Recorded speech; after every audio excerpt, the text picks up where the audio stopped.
Ladies and gentlemen, welcome into the stream today. It's time to continue the Great Ace Attorney Chronicles. Now, last time we had the most insane trial of our entire lives. Kazuma is alive. He's back with us. And we're ready to continue. Episode 4, Twisted Karma in his last bow. Let's go. I'm ready. I'm ready. It was indeed a most bizarre incident, born of a curious advertisement and a commonplace killing at the edge of town. Okay. Shh. Pipe in hand, Sholmes looked down at the thick, rolling fog outside our window. I wonder exactly how many mysteries are out there, hidden within this bed of fog, he said. Indeed, Redheads. a most bizarre incident, born of a curious advertisement. A hellhound's mad gallop through the Hound of the Baskervilles. An executed man's graveyard resurrection in the dead of night. And a commonplace killing in a small, forgotten room at the edge of town. There is, naturally, always another side to every case, of which most remain ignorant. And it is that other side which compels me to the scene of the crime, Wilson. So quickly now, take your hat and let's be on our way, my dear fellow. My dear fellow. For our adventure is not over yet. Come, the game is afoot. All right.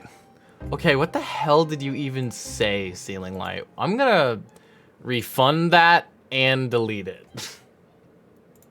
Because that's messed up. Ohio has flamethrowers? That's awesome. 8 days after that earth-shattering trial and Kazuma regaining his memory. We were in the foyer of one of London's most luxurious hotels, the Great Waterloo Hotel. Like Watergate? All right, 1st November. All right, we're starting a new month here. Professor Mikotoba is due to arrive at any moment. Oh shit, is he? Okay. Yes, I'm so glad we got here in time. ... Susada-san hasn't been the same since what happened. Not that I'm surprised. The truth about Kazuma-sama's father. Do you suppose my father knew? That he was actually the mass murderer? The professor, you mean? Or cilantro in a sandwich? What? I knew that's what she was thinking about. There's a good chance, I'd say. I mean, they did come here to London together 16 years ago, didn't they? Yes, that's true. ... Come to think of it, didn't you say that Professor Mikotoba knew about Kazuma going missing in Hong Kong as well? That's right. But for some reason, he wasn't at liberty to talk to me about it. That probably means he knows then. You're probably thinking of Kazuya from Tekken. That probably means he knows then about Kazuma showing up here in London with amnesia and that he's regained his memory now. ... Ah, there she is. I don't know who that is. Oh, look at them. Oh my God, the judge is looking so dashing. Oh my goodness, he can slam his gavel on my podium. Anyways, oh, father. Hello, Shisato. How are you? I'm very well, thank you. We're delighted you've arrived safe and sound. Dude, he's got a suit on and shit? Hello, Mr. Naruhodo. Very kind of you to take the trouble to meet us here. Oh no, not at all. It's my pleasure. We've heard all about your extraordinary exploits here in London, you know. The news has crossed the seas. Hey, it has. I always look forward to reading the monthly reports that arrive with the steamships from Britain. Oh, I see. Well, thank you very much. Who is this man, and why do I feel as though I've seen him before? I take it from your expression that you can't quite place me. In that case, how about a little reminder, Seishiro? A firm tap should do it. Yes. Firm tap? What? Are you gonna use your gavel? Here we go, then. I hereby pronounce the defendant, Ryunosuke Naruhodo. Guilty! Ah! Oh, you're... Uh-huh. I remember. Shoddy was up there in the little bench, looking fine. Slamming his helmet on the podium. Care to explain? No, I do not care to explain. The court will now hear the trial of Ryunosuke Naruhodo. I remember that. Your Excellency. Hello, Judge Chijoku. How are you? It's been a long time. Good, you've remembered now. That really did the trick. Guilty. Only I was declared not guilty, wasn't I? And there was no laughing at the time. He's so charming. He is. God damn it. Iroh, word band judge. Okay, cool. So London again after all this time. Hard to believe it's been 10 years. I want to make him deep voice, but like have a little bit of that side slant to it. You know what I'm saying? Not as deep as Male Strongheart, for sure. I'm not trying to make him that deep. To be honest, I never thought I'd be back. Neither did I. Yeah. I didn't imagine Japan would ever be invited to an international symposium like this. Though really, I doubt anyone did, to be honest. It's all thanks to you, isn't it, Seishiro? What are you talking about, Yujin? Of course, the word Jijoku. He must complete the set. He is the other man who, 16 years ago, came to London with Kazuma's father and Professor Mikotoba. He is the third visiting scholar. Well, all those passports, checks, and luggage searches at the border took rather a lot of time. I must say, I'm very envious of your ministerial status. You didn't have to go through any of that, did you? I knew you were jealous. Sorry? Ministerial status? Goku is in this game, bro. Wardrobe edition. Oh, shit, dude. I'm getting the glasses. Yes, didn't you know? Seishiro here is also Japan's Minister of Foreign Affairs. Damn, he's a big boy. It was his personal insistence that allowed you to take Kazuma's place here on the study tour. Guilty as charged. Oh, well, thank you very much. He's really every bit as important as he looks. Ah, yes now, Naruhodo. I received a telegram from Lord Strongheart yesterday. Oh, you did? Fortnite balls. That was everything. I have 0 points now. That's a shame, man. But you get more by watching, so stick around. It appears that some things came to light in a trial you were involved with 8 days ago. About what happened 10 years ago. That tragedy. ... I thought it was 16. Yes, could you tell us any more about it? Let's talk about your journey from Japan first. So how was the voyage here? Well, 50 days at sea is a long time by anyone's standards. You look swag and can't say about in a game about... It'll expire eventually. But it wasn't as bad as when we first came 16 years ago. No, that's true. I truly wondered if we wouldn't be drifting in the vast ocean for the rest of our lives. This time we followed the same route as you, so we were able to relax and enjoy the experience. Ah, so you stopped in France's beautiful capital, Paris. We did, yes, though only for one night. And yesterday evening we left the port of Dunkirk for Dover. Just in time for the symposium, in fact. It starts tomorrow. Since when did what? I didn't know it expired. Since when did it? All of like the Iroh word bands and wardrobe editions and all those expire after like a few minutes. It's wonderful that you were invited to attend such an important international event. I'm very proud of you, Father. It's thanks to Seishiro here. 16 years ago, he managed to integrate himself with Britain's Attorney General. I'm sure that's why he was invited, and I suppose you could say I'm something of an appendage by default. Speak for yourself, Yujin. You were close friends with the professor of forensic science at a major hospital. Oh shoot, Dr. John H. Wilson. Yes, well, I'd rather not dredge all that up, really. No, there's been a lot of water under the bridge since then, but it doesn't bring him back. Kazuma's oh, never mind. No, they're talking about Kazuma's father. Kazuma's father, let's talk about it. That's baloney. I'm sorry, man. That's just that's how it's always been.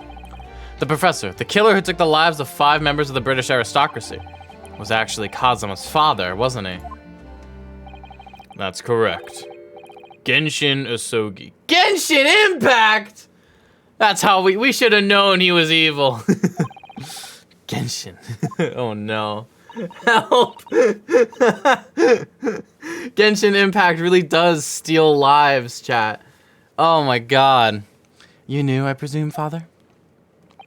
He spent all day in his room playing Genshin Impact, looking at pictures of little anime girls. We couldn't save him. His fate was already sealed long ago.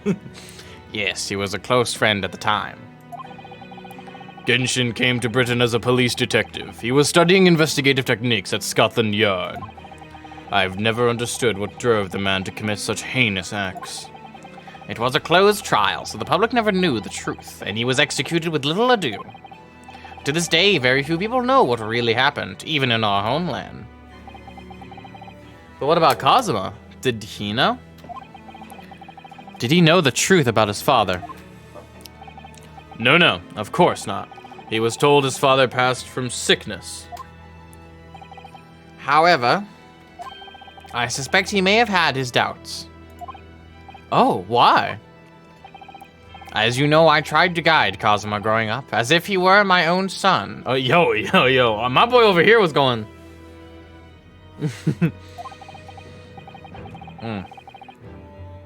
Then one day, he came to my office at the university and said... Oh, I get to do Kazuma's voice. Let's go. I've decided. I want to travel to Great Britain and study there. Oh god, it's so similar to Judge Jijoku. That's not good. And it's fine now, I can say that. Do you think he wanted to come here to investigate his father's death? I don't know. But when I looked into his eyes, I did know that there was no way I'd be able to stop him. Something else came to light in that trial the other day, actually. Oh, what? Well, having disappeared in Hong Kong and been missing for almost a year, Kazuma since turned up here in London, working as the apprentice of Lord Van Zieks. What? What? That's news to us. So, Lord Strongheart's telegram neglected to mention that part then. Shit, dude. As you know, we both thought Kazuma had died on the steamship during our voyage to Great Britain in January. But he didn't die. He's alive. As you knew, didn't you, father? In actual fact, no. What I did know is that when your ship docked in Hong Kong, he mysteriously vanished. We sent a team of investigators to Hong Kong to try and ascertain what had happened, but to no avail. I think I'm gonna give Jijoku a little bit of a low and then a rise, and then a low and then a rise kind of voice. I think that'll help distinguish him from Kazuma. But he's still alive, and here in London, you say? I never dared even to dream it. Why on earth did the young man not make contact? The government and the police have been chasing clues fruitlessly for months now. Well, it seems that he was suffering from amnesia. What? Amnesia? When we first came across him again here in London, he didn't know who either of us were. I see. Huh? What? What are you talking about, one thingy? He only regained his memory 8 days ago. I don't want to talk about that. This is unbelievable. Yes, it's quite miraculous. I wonder why Lord Strongheart didn't let us know. I must speak with him urgently. I wonder how Kazuma's been these past few days. Would it be wrong of us to go and visit him? That began 16 years ago now. It's a distant memory, really. It was Yujin here, Genshin Asogi, and myself. We were the original 3. The first judicial scholars from Japan to travel overseas to study. Ocean voyages were not what they are today, I can tell you. 16 years ago, things were tough for their generation. Your father was an exceptionally fine medical student at Yume University at the time, you know, young lady. Yes, the grandmother told me. When he went to do research at a great London hospital to study autopsy, practically unheard of in Japan. Yes, it was an eerie place, sandwiched between the back of a prison and a burial ground. Ugh, no more talk of graves. Very often, there's no one willing to deal with the bodies following autopsy work. So you see, autopsy labs have something of an unavoidable relationship with graveyards and prisons. Not my cup of tea at all. Do you remember that Scottish prison governor? Kaiden, his name was. He was a good man. Yes, but then, of course, in our 6th year here, everything changed with that dreadful case. When Genshin was arrested for a series of most gruesome murders. Who are you? If not those two idiots and that lady, who are you? Bro, I'm Reno's. This is told from first person. It was a witness at the secret hearing, and I tried to speak in his defense, but... Oh, I was a witness at the secret hearing, but you went a little too far and ended up facing charges yourself, didn't you? Well, suffice to say that after that trial, we were sent back to Japan. There was nothing more we could do to save Genshin. He was a lost cause, sadly. What's a first person? Oh my god. No, you're capping on purpose. Well, if you'll excuse us now. Yes, I'd like to get this trunk up to my room as soon as possible. Oh, I'm sorry. I shouldn't have held you up here for so long. This is us, Ryunosuke. I'll call for the porter then. Just wait here. Oh god. Susato-san's gone off at a run. I'd like to stay and talk more, but I do have various preparations to make for tomorrow. Yes, of course. It must be a big responsibility representing our entire country. I wish you the best of luck. ... Naruhodo. I hope you'll keep an eye on Susato for me. Keep looking after her as you obviously have been. Oh no, I mean, if anyone's looking after anyone, it's her looking after me. Well, I do appreciate you being there for her. After all, I've been a miserable father to her. I've thoroughly let her down. Sorry? What do you mean? Well, it was 16 years ago that I started my long study tour here in Britain, as you know. The very year Susato was born. Yes, I heard. The birth of my daughter was the most joyous event of my life, but... Well, sadly it was accompanied by the most tragic event of my life, too. Oh, yes, Susato-san hinted at something like that. Oh, his wife probably died in birth or something. It was a rather turbulent time at home. Anyway, I won't bore you with the details. The point is, I became rather less dependable than befits a grown man. And it was then that Seishiro offered me the opportunity to study here in Great Britain. I was too worried about you to leave you behind. So perhaps I was a little heavy-handed when it came to persuading you to accompany me in London. So that's what happened, in a nutshell. And that's also the reason why I now feel compelled to give my daughter as many opportunities as I dare. Though the world does not readily afford young women such things, I must say. I completely understand, Professor.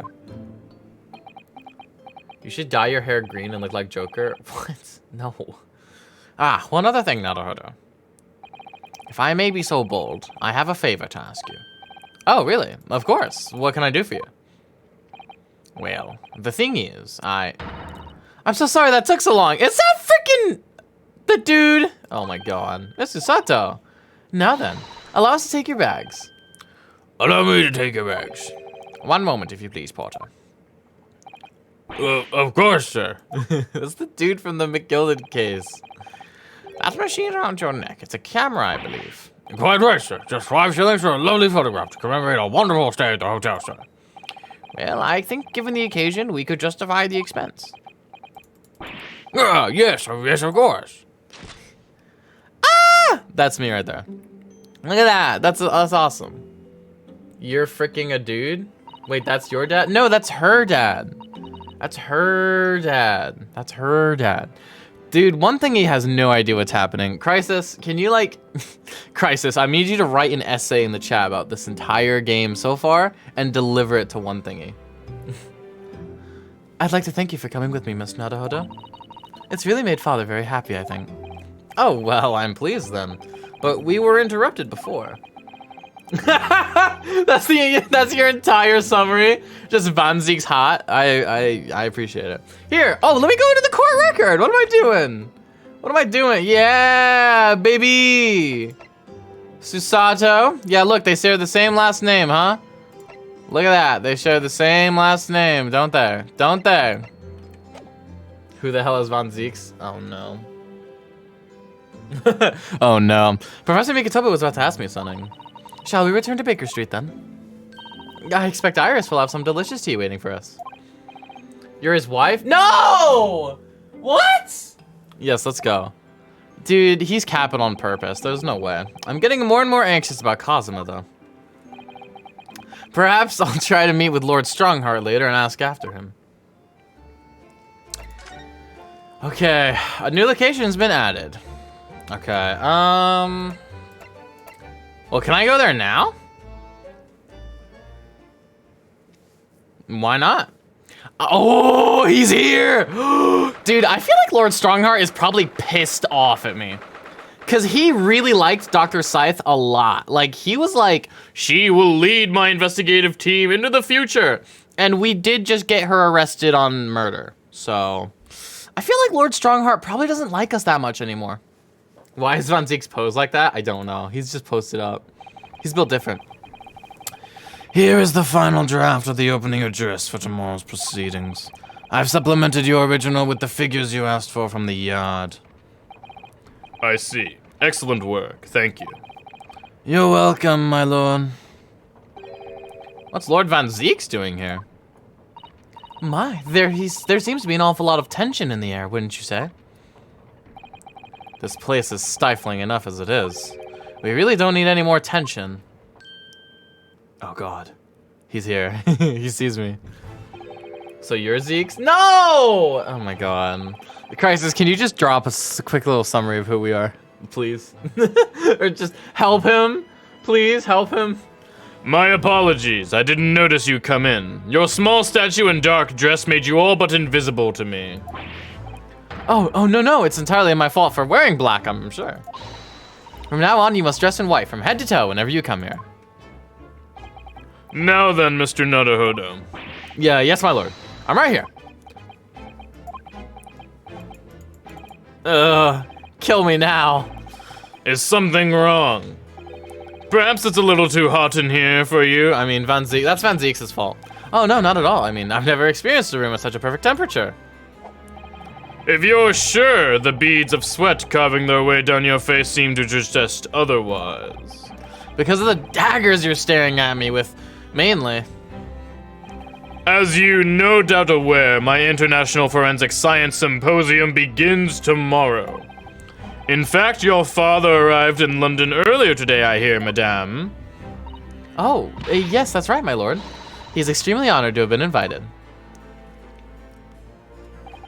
I'll leave the remaining preparations for the meeting room in your capable hands then, Lord Von Zieks. I will attend at once. Oh god, the eyes he gave me. He gave you a very cold stare as he left, didn't he? I know, but I haven't done anything, have I? These past few days, my feet have barely touched the ground, I must say. My dedicated right hand of many years was recently put out of action in spectacular fashion. Oh, I'm sorry to hear that. Is your left hand still of service? Mr. Naruhodo, he's talking about Dr. Scythe. Of course. I'm terribly sorry about that. I was just, Fear not, you've done nothing wrong. Dr. Scythe's own wrongdoing precipitated the situation. Precipitated. My bad. You needn't concern yourself with it any further. That would be a lot easier to do if it weren't for the piercing stare you're giving me. Lord Von Zieks is doing an admirable job of holding the fort. Though disturbingly, his apprentice has been missing since yesterday. Oh, missing? What's become of Kazuma-sama now? We gotta converse with yo ass. Oh my god, no, Rami, no, no! Oh my god, no big booty bitches anymore, man, I'm tired. Not long ago, visitor numbers to the Great Exhibition exceeded 30 million. You just called me a bitch, what the fuck?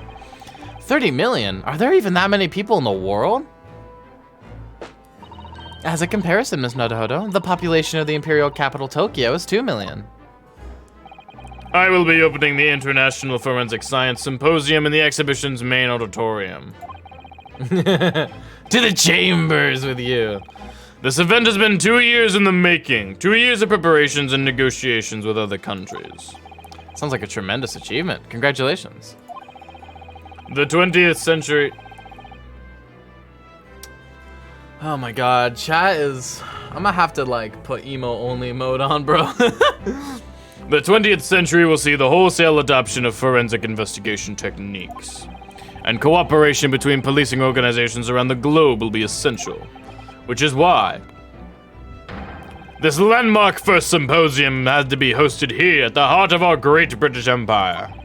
In order that Scotland Yard can become the leading investigative organization in the New World. Okay. Okay, chat, we're not gonna argue. Let's not argue.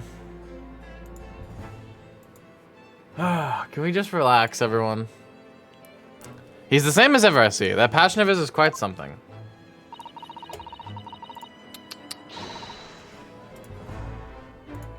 You're a bit of passionate as in your own way, I'm sure, Miss Nodohodo. I'm the only person in this country who truly cares about the future that embraces forensic science. It was my intention to become Her Majesty's Attorney General and reform the Yard from the ground up. So the disgrace of the forensic investigation team has been a bitter blow to my ambitions. Yeesh. I first established the forensic investigation team a year ago, experimentally to start with. With Dr. Scythe at the helm, it was steadily accruing an impressive record of achievement. I was on the verge of changing its name and elevating its status to a full-blown and forensic investigation department.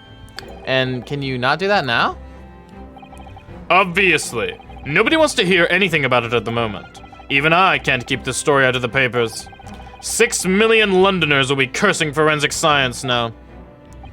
This incident will set back our country's advancement in the field by a good 10 years, I'd say. Unintended repercussions of our trial. We simply couldn't have overlooked what had happened, though. Of course not. We should all be grateful to you both. Anyway, I'll still reform this country's policing when I become Attorney General. This might delay my plans, but it won't alter them. Nothing will stand in my way. Missing apprentice. About Lord Van Zieks' apprentice.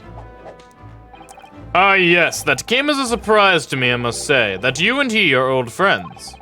How did he become an apprentice to Lord Van Zieks in the first place? I turned emo-only mode off. I just want you guys to relax and don't fight with each other, okay? It came about 3 months ago. An unidentified Asian man was apprehended by border police. They found him hiding aboard a large goods vessel. Oh my. So he stowed away to get here. He had no papers to identify him, no passport, and he was suffering from amnesia too. Other than the fact that he was clearly of Eastern descent, there were no clues as to who he was. So I decided to assign him to Lord Van Zieks. That way I could keep an eye on him. But then, why did the mask? I didn't want to burden Lord Van Zieks with tiresome explanations about why he had an Eastern apprentice. Because it would be so much easier to explain why he was wearing a mask. He's proving to be a great help to Lord Van Zieks. I have high hopes for his future. By the way, do you know where he's gone? No idea, but I believe he's left London for the time being. Oh. I take it you also didn't know that the man's father was one of our country's most infamous criminals, I mean. Genshin Asogi.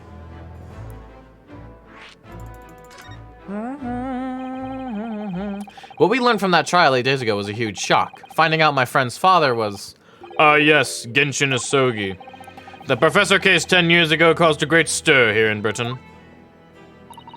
They were such awful murders, and unprecedented, using a ferocious dog as a murder weapon. And no one would have believed the culprit was a foreign student invited to study here by the government. So the true identity of the killer couldn't be made public then, and can't be made public now. Nobody in your country knows it was him, and neither do the citizens of London. The main motivation was to avoid aggravating relations between our two nations at the time, I understand. Correct. However, it has to be noted that there were some supporters of the professor's apparent cause. What? Supporters of a mass murderer? The majority of the man's victims were a blight on the aristocracy of the day. Somewhat ironically, their deaths actually benefited society as a whole. Or so a fair few thinkers in London believed, anyway. Right, I see. But it was still murder, wasn't it? What about Clint Van Zieks, though? It seems very similar, doesn't it? To the idea of the Reaper of the Bailey. Dot dot dot. Oh, damn. I guess we'll leave here and head back to Sholmes' suite. I'm not sure there's anything else for me to talk about with Strongheart. Rister, oh god, you guys talking about pineapple on pizza? That's crazy. Oh, the mask is here. Interesting. Sholmes' suite. Wee wee. What was that? A man screaming in a most unflattering way. Sholmes, do you think... Could it have been Mr. Sholmes? Oh my, I do hope not. Who the fuck are you people? Oh, I don't have to do it anymore! Who the hell? Mon ami, stop this disgraceful display, huh? God, are they French? Who are these people? Oh fuck, look at their hair, it's bright red. I think they must be clients of Mr. Sholmes. Oh, Gina's here. Right, you two, you're coming with me now, down to the clink. No, not in prison. It is dark and terrible, I don't like it. Boof, the darkness, it is my friend. I am not scared. Really? But your eyes scared of the dark. Shut your mouth, you idiot. I will sit quietly in the dark and play our next darling iced. I don't like this. I don't like it. Well, tough. We'll finish this down at the yard. Now get moving. Bye then, Ginny. Have fun. Is she arresting some people? Some redheads? Oh yeah, thanks, Iris. And thanks, you great detective. Where's Sholmes? Show me Sholmes. What? Gina makes a fine detective herself, doesn't she? Oh, Susie and Bruno. Hello, Iris. We're home. Well, did you find your daddy? Ryunosuke's like, yeah, Von Zieks was there. Why? Oh, wrong person. Yes, we arrived at the hotel just before he and his friend. Oh, well, that's great news. I hope I'll get to see my daddy again soon. I don't think that's gonna happen, Iris. Oh, no one tell her. No one tell her. Oh my god. What? He said wee wee, that is the definition of Satan. Interesting. Ah, yes, of course. Dr. John H. Wilson. So, Iris, all that remains now is the greatest problems known to man. What the hell? But before we concern ourselves with that, I believe some tea is in order, don't you, my dear fellows? Why is your hair red? Is something wrong, Mr. Naruhodo? Do I have a crumb or such like on my face? Not so much on your face as on your head, I'd say. Come along then, everyone. I've brewed a lovely special blend. Time for tea. No, hold on. Whatever is going on here today? In that case, let us sit and drink now. For I am, in fact, expecting a guest later today. Dude. What, your hair. Your hair. Mr. Sholmes, who were the two gentlemen that were here before? Oh, just a pair of petty criminals, nothing of significance. Of course, they have to make a living somehow. And when the mood takes me, I'm willing to turn a blind eye to all manner of infractions. When the mood takes you? All manner of infractions? But when such fellows set their sights on Mr. Herlock Sholmes, well, that is where their luck runs out. Oh my, you were the target of a crime, Mr. Sholmes? But I quickly devised a plan to entrap them and deliver them to our young detective ally. You should have asked Gregsy to come too. We could have had an arresting tea party. I did send word, but no answer was forthcoming. The man is consummately in the wrong place at the wrong time. There's a word for it, I'm sure. Aha, I have it. A bungler, that's the word. It's a good job he's not here to hear you say that. The mod said the F word. The mod is allowed to say the F word. Everyone's allowed to say the F word. So those redheads have been up to no good. I wonder what the men did. I thought one of them was a girl, to be fair. What was that about the greatest of problems known to man that you mentioned before? Can we talk about your hair, please? Is it another fiendishly intricate case, Mr. Sholmes? ...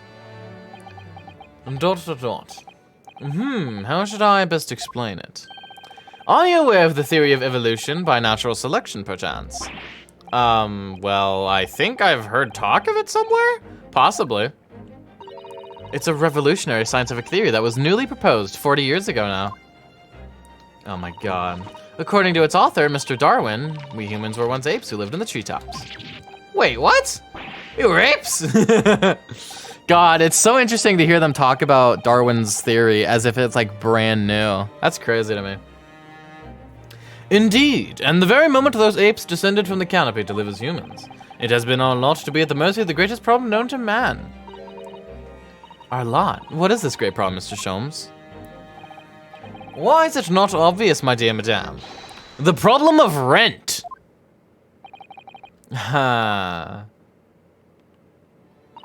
But did you not receive a rather large sum of money from Madame Tuspells only the other day? Pshaw, a large sum?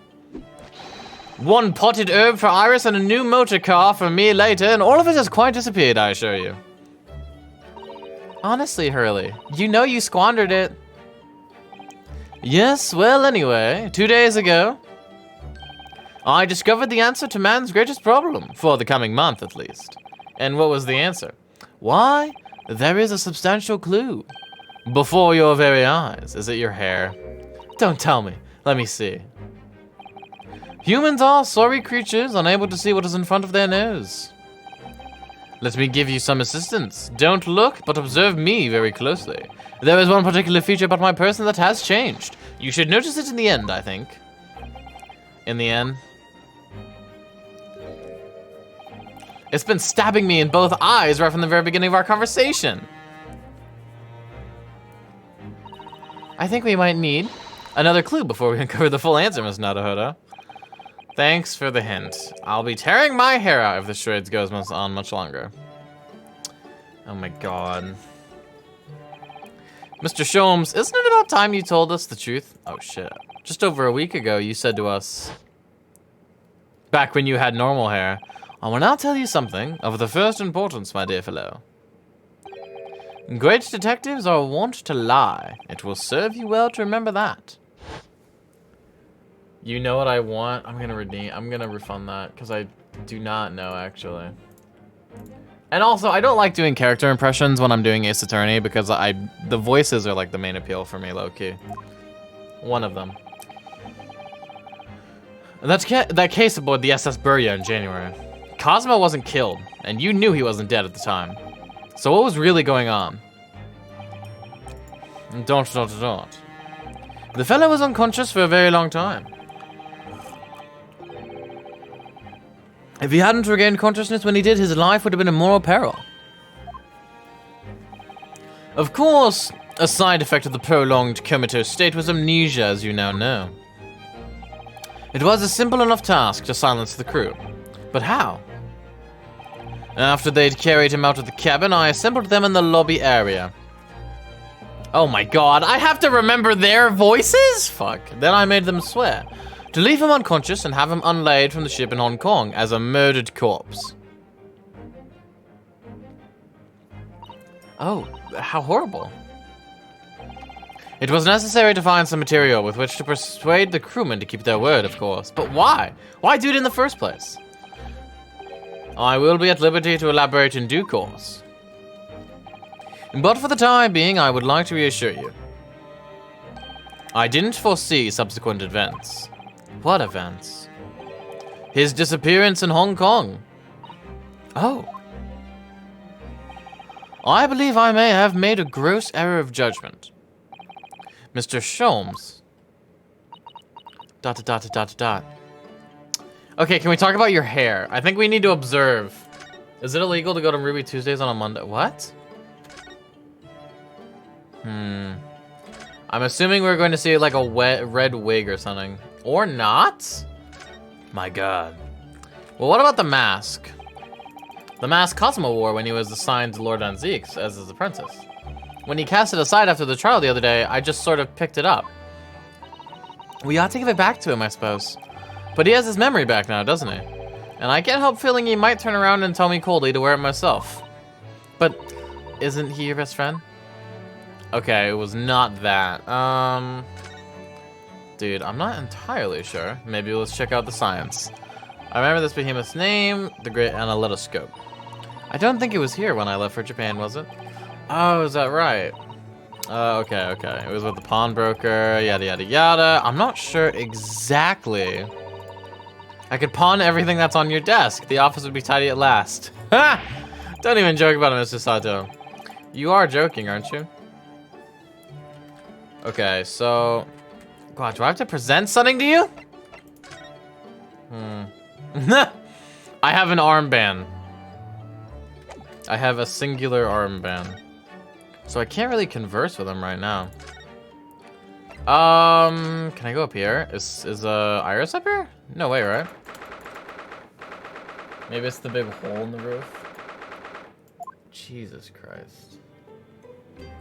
Okay, no, it's just Susato here. What to do? Maybe I will ask her what to do. I'm a little confused myself.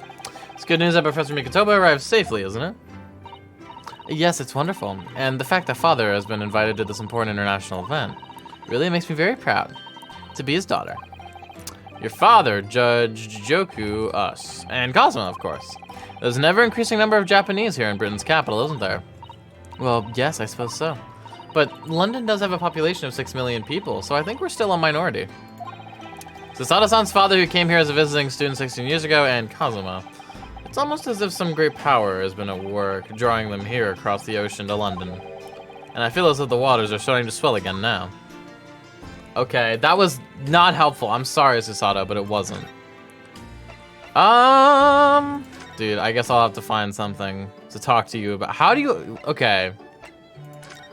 Your fucking hair, dude. I'm gonna present you my armband just to see what you say. What do you have to say to this, huh? What do you have to say to this? Oh yeah, have I ever shown my armband? If my saying that it's a caller for the breed of miniature canine with a particularly long neck were to participate a "here we go again" from your lips, we could be sure it was not the first time. Deduction, you see, my dear fellow. Deduction. Okay, cool. I think it might be the newspaper. I see a newspaper back there that I don't think was there before. This, probably. This looks like last week's edition. What's that article circled in red ink there? Yeah, it's this. It's an advertisement column. It says, "To the Red-Headed League." The Red-Headed League? What's that? I don't know. I've never heard it before, but... Is something on my face? Clearly this has something to do with that lively hair. Okay. It seems somewhat suspicious in nature. Nice, okay. It's the hole in the roof? There is no hole in the roof! Present.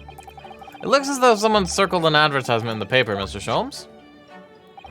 To the Red-Headed League. Does that strike you in some way? I was thinking that just maybe it might be related to your bright red hair.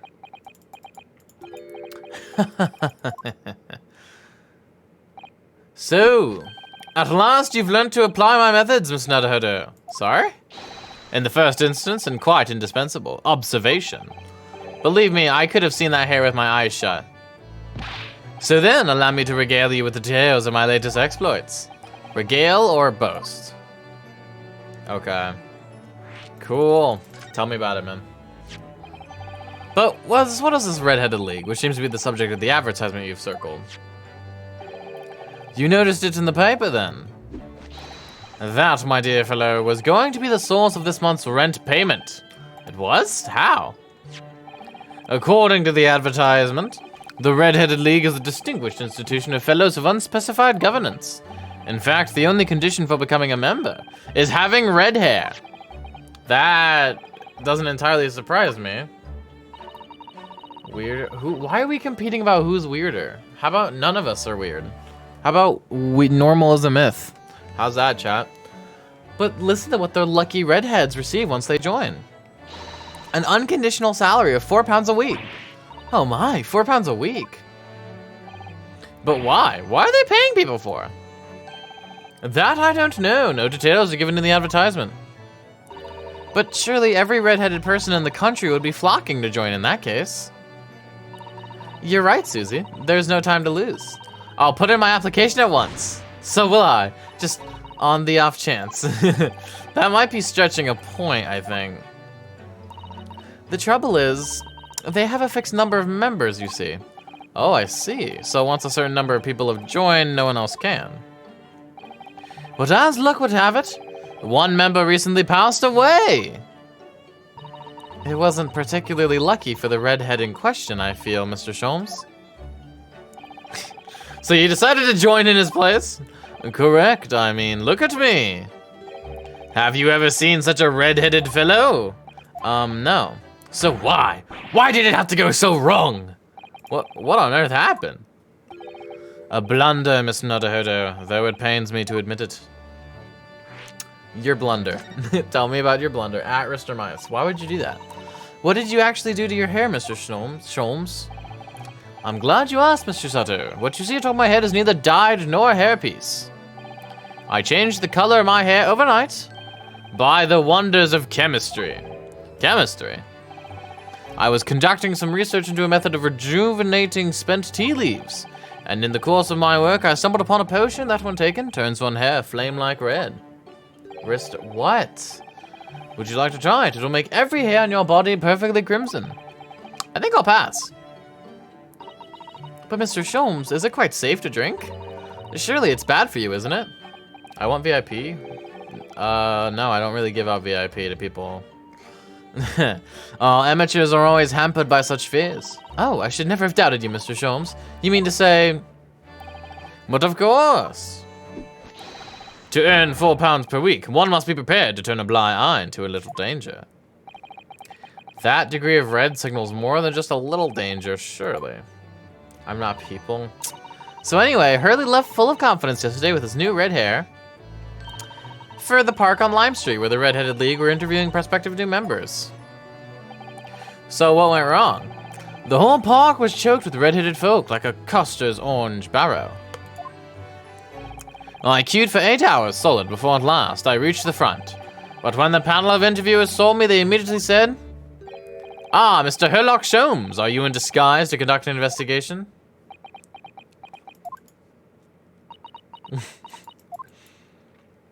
So naturally, I had no choice but to reply, "Shh, don't give me away." After which, I could do little else but turn and leave. Then this morning, when I looked in the mirror, irritation stirred within me. So I turned that pair into the police. Oh dear, what a disaster. For Hurley and those two redheads. My god. I want mod. Wait! Crisis, you have mod. Aha! Here is my guest now, my latest client, with money to spend. Oh, I do hope it's an exciting case, Hurley. Remember, Iris, we are at present gripped by the greatest problem known to man. I must be willing to accept any case, no matter how unstimulating. Save locating a runaway, of course. Don't spare anyone's feelings, will you? Oh dear, I'm afraid that Hurley can lack a little tact, especially just before the rent is due. Black. Oh damn. She was on the jury last chapter. Okay. Mr. Sholmes, Mr. Herlock Sholmes, please, oh please. Please find my husband, he's run away. That's the one case he said he wouldn't do. Oh my goodness. Oh, his face. To upset me. I beg your pardon. Never mind, a personal matter. My apologies. What exactly are you trying to say, Miss Nodohodo? I didn't say a word. Come, my dear madame, be seated. Iris, some tea, if you please. Of course. Girl? What's the matter, Mr. Sato? Oh, it's just that gentlewoman, I feel sure I've seen her somewhere before. Very recently. Yes, now you come to mention it.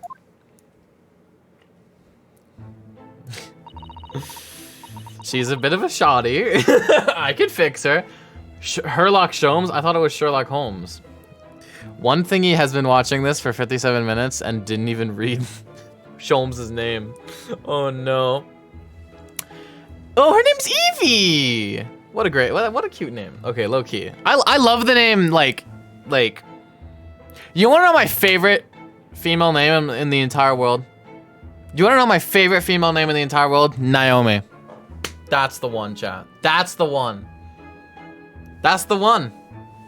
There is a reason, but I'm not gonna tell you it because it's very embarrassing. Anyways, as I explained earlier, my name is Evie Vigil. Evie Vigil, like B Vigil or something? I implore you to take the case, sir. Money is no object, simply name your figure. She is pretty rich, it seems. Money and wealth are of little consequence to me, madame. Being offered a case to solve is reward enough. Bro, you need the rent! Oh my god. Oh, Mr. Sholmes, you're the picture of benevolence. I will of course make a mental note of your offer, however, for contingent reasons. I trust you will remember your words also. If I might inquire, sir. This gentleman and lady would be... Oh, me? What I'm about to tell you, I should like to communicate in the strictest confidence, you understand? Ah, these are my friends. I assure you, you may say before this pair anything which you may say to me. Your mom's name is Naomi? No. No, my mom's name is not Naomi. Alright, here we go. My mom's name is Volkswagen Passat 1.9 TDI. That's a great name. I see. I can vouch for the gentleman personally. After all, he's hard of hearing. Why did I ever get my hopes up? Let's converse. Mrs. Vigil. Forgive me for asking Mrs. Vigil, but have we met somewhere before? Quite recently, perhaps. Oh my! Pshaw, my dear fellow, what is your intention? Clearly you have no ability to differentiate the facial features of the English. If you wish to invite the lady to tea, you must do so in a more gentlemanly fashion. Is it possible that you're the nice young lawyer from the trial I attended last week? I knew I recognized her. Yeah, what's up? To have a man's fate in the palm of one's hand? Oh gosh, oh golly, it sends shivers down my spine.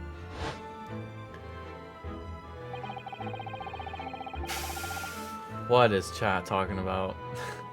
I didn't quite recognize her before because she's acting so differently now. It must be very difficult for you as a lawyer. Being hard of hearing, I mean. Pardon? Oh dear, I'm so sorry. Don't worry if you can't hear. It was frippery, really, nothing more. Now look at what you started, Mr. Sholmes. Thank you very much. Chat, chat, chat, chat. Please.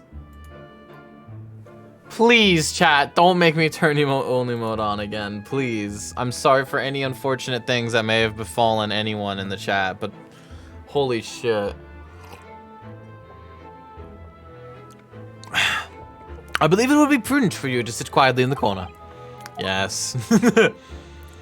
Mr. Vigil. Tell us about your husband, madame. Mr. Vigil, my daily is Dale Vigil.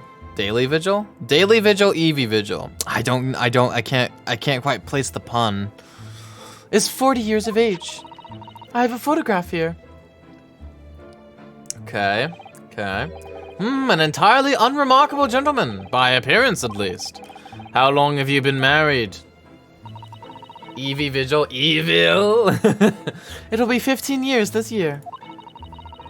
We have a cordial relationship, and my husband's income is more than adequate, so we live quite comfortably. As it would appear. I need only look at you to know these things. Oh gosh. She's so innocent. Your dress is the latest style, your hat clearly regularly groomed, and your eyes are animated. In short, you have no inkling as to why your husband might have disappeared, correct? That's right. He's a kind man with a strong sense of loyalty, and he rather dotes on me. Which would point to the possibility that he has become embroiled in some incident or other. Oh, that is exactly what I fear must have happened, Mr. Sholmes. I'm quite beside myself. Don't bully the mods. That never ends well, chat. That never ends well. Listen, the scale of fucking around is clearly indicated with the scale of finding out. They have a very direct relationship that the more you fuck around, the more you find out. All right, chat? My husband's employment is somewhat unusual, you see. What if he's incurred some miscreant's ill will? What exactly is your husband's line of work? Male stripper. He's a warder at the prison. Oh God, no! A guard? That is somewhat unusual. Motherfucker, okay. So, your husband is a prison warder. That's right, yes. Well, in actual fact, he's the chief warder. You gotta be kidding me. Indeed, I see. Well, a chief prison warder certainly qualifies as something of a specialist occupation. Yes, it does indeed. My poor husband must prepare those dreadful punishments and see that they're carried out. Bro, is your husband Monokuma? It's punishment time! Do y'all remember? Oh my God. I know Crisis probably remembers. Maybe. I don't know if they do or not. Dreadful punishments? Does she mean capital punishments? And at such times, he must occasionally spend a night or two in the prison dormitory. But for that extra responsibility, he is remunerated more handsomely than the other wardens. Of course, we make no mention of my husband's work to the neighbors. Naturally. Yes, I believe your prudence is justified. Tell me, at what prison is your husband engaged? Barclay Prison, Mr. Sholmes. God fucking damn it. The same prison that the professor was executed at. You're fucking kidding me. It's all connected. It's all connected. Really, Barclay? Oh, a fine establishment. If I'm not mistaken, there is a large cemetery just behind it. Yes, that's correct. Lowgate Cemetery. No. Lowgate Cemetery? The very place we were discussing in court. That's unbelievable. Unbelievable, my dear fellow. And yet undeniable. Sorry, Mr. Sholmes. I'm afraid you've lost me. Ah, pay no heed, madame. Pay no heed. A private matter. This can't really be a coincidence, can it? I'm not doing the Obama impression! I don't wanna! Your husband's disappearance. So, to the matter of your husband's disappearance. When did you realize he was missing? Please try not to laugh. It was yesterday. I'm sorry, yesterday? That really is recent, laughably so. The truth is, my husband does at times have occasion to spend the night away for his work. It's not at all out of the ordinary for him not to return home at night. But this is different. For him not to make any contact for a whole day. That has certainly never happened before. Oh, my dear Daly, whatever could have happened? My dear Mrs. Vigil, I was about to say virgin. Please calm yourself. Now then, have you contacted the police? Why, naturally. But sadly, they refused to listen to my pleas as my husband has only been missing for 1 day. I was asked to wait patiently at home. In truth, Mrs. Vigil, I concur with the police. However, let us not be hasty. I see no reason why we should not engage my deductive powers to track your husband down anyway. Oh, thank you, Mr. Sholmes. And furthermore, let me assure you, a chance to solve the greatest problem known to man for another month has no bearing on my decision. I seek only to put a sweet smile on another Londoner's face. That's really all there is to it. You have my eternal gratitude. I shall pay any sum you care to mention. You seek only to put the sweet's rent in your landlady's purse. That's all there is to it.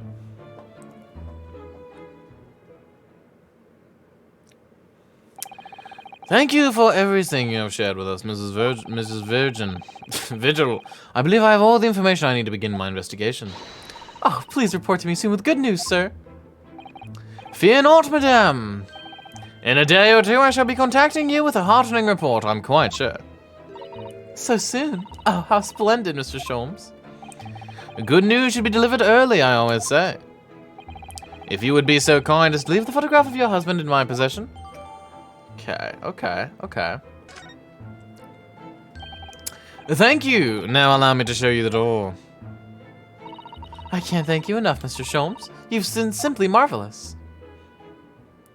Okay. I have a feeling he might be dead. You know, I think it every time, Hurley. But how do you come out with such nonsense? Good news in a day or two? Are you sure? I can't be sure, of course, but then I didn't swear on it. I merely gave the good woman some hope. I hope to be able to give her good news, one might say. After all, the rent must be paid by the end of the day tomorrow. If by that time I've successfully located Mr. Vigil, we shall be mutually relieved. Wouldn't you agree, Mr. Nadahodu? Don't look at me with those pleading eyes. Well, my dear fellow, did you hear the details of the case? Yes, my hearing is surprisingly good, actually. Excellent. And what did you make of it? Well, I was surprised to learn where her husband worked. At Barclay Prison, I mean. Ah, so you noted that. Of course, especially with the mention of Lowgate Cemetery. Lowgate Cemetery is the rear of Barclay Prison. So it was renowned among us students at the university for being haunted by the ghosts of condemned convicts. Hitting gritty. Gritty complete. That was my final gritty. My last ever gritty I will ever hit. Ah, so good. Barclay Prison is where that notorious man was incarcerated. The professor. And now a warder from the prison has mysteriously disappeared, it would seem. It's all very peculiar.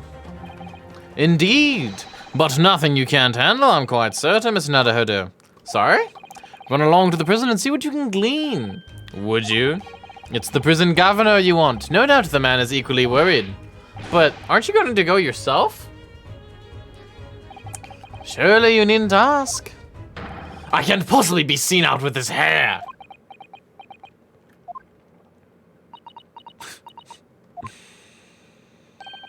But didn't you go to Lime Street with that hair? That was quite different matter. So I leave it in your capable hands. Now, if you'll excuse me, I'm rather busy. Angry. Okay. Of course you are.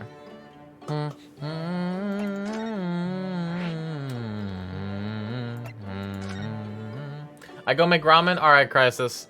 Please be back soon. Barclay Prison's on the outskirts of London, packing onto a lonely burial ground.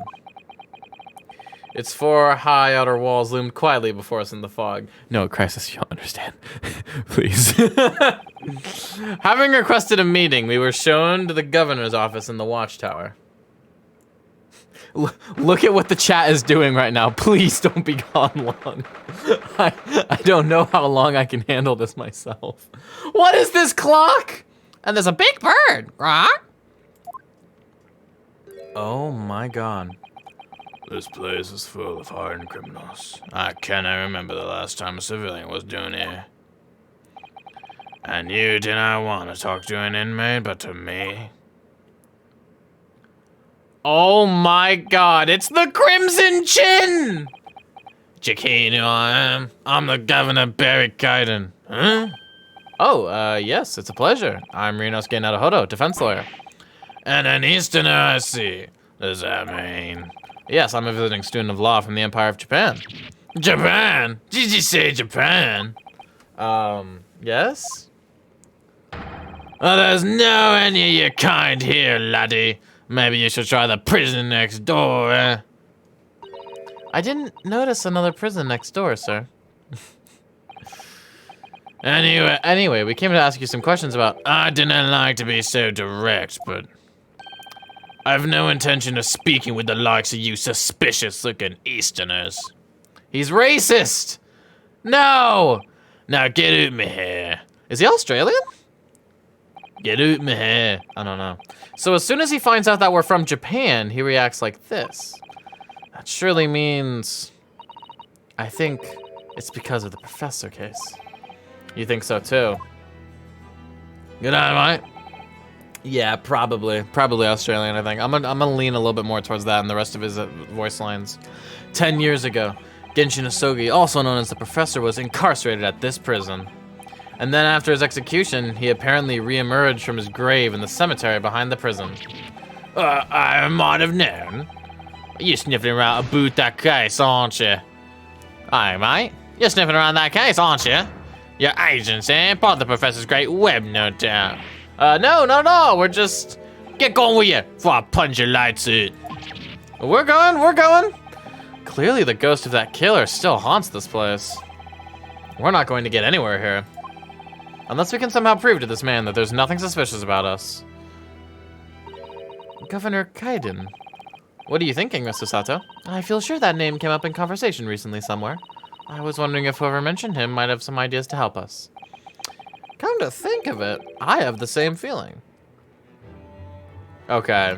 Yeah, okay, I'll get out. I'll get out, mate. Get out. They gotta go to Waterloo. Oh, look at him! What a little guy! What a tiny little guy standing right there. Wait. No, Jijoku isn't here. Hey, what's up, shawty? That's Professor Mikotoba over there. I still want mod, not mod VIP. I'm not giving out VIP to anyone. Hello, you two. I was just taking a moment to catch up on the world now that I'm unpacked. But where's Judge Jijoku? Yes, he's not the relaxing sort. He's taken himself off to pay his respects to all the legal bigwigs. Having only just arrived in the country today? Goodness, he is full of energy.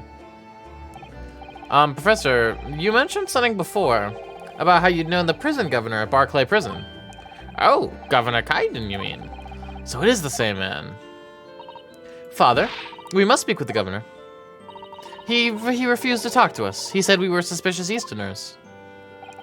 Well, I'm sure if I accompanied you, it would be a very different story. Oh, would you? That would be wonderful, if you have time now. Sadly, as you can see, I'm very busy at the moment. Busy drinking coffee on a comfortable settee.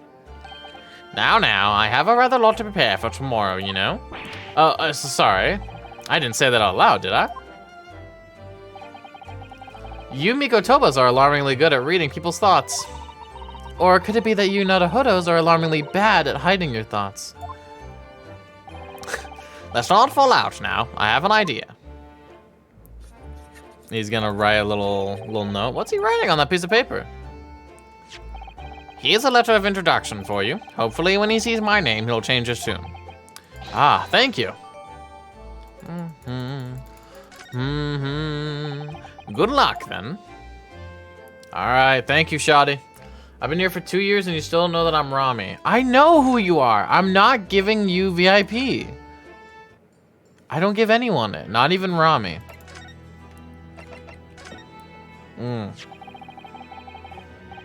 If you just cast your eyes over this, Governor Kaiden. Well, what's this then? You cannot put the walls over my eyes, you good for nothing Japanese student. Mikotoba. That young jock from the forensics laboratory, that Mikotoba? Yes, exactly, him. Oh dear, perhaps I should have said something sooner. I'm Yujin Mikotoba's daughter, Susato. Jings! You're the young man's daughter? And you didn't think to mention that before? I do apologize. Aye, well, you'd best take a seat then. Can I offer you a cup of tea, perhaps? And didn't I forget to try one of these wee handcuffed biscuits?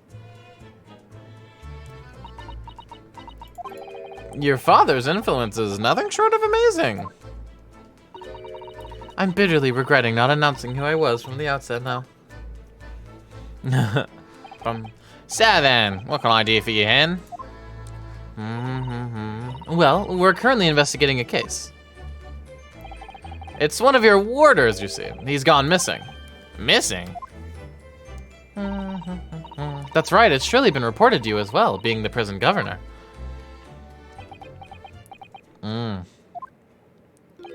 I've been heard nothing of the sort. There's no missing persons in my prison. Oh, but how can that be? It's Mr. Daily Vigil, your chief warden. Eh? Vigil? That's right, his wife came to us and asked us to investigate his disappearance. Let's skip the part about him only going missing yesterday for now. Clearly that means something to him. Would you be so kind to tell us what you know, sir? Aye, of course. Alright, cool. We've defeated racism again. We understand that Mr. Vigil is the chief warder here at the prison. Aye, then he was. Strong sense of responsibility and dedicated to the job. No doubt about it. He was a fine warder. Was? Sorry, did you say was?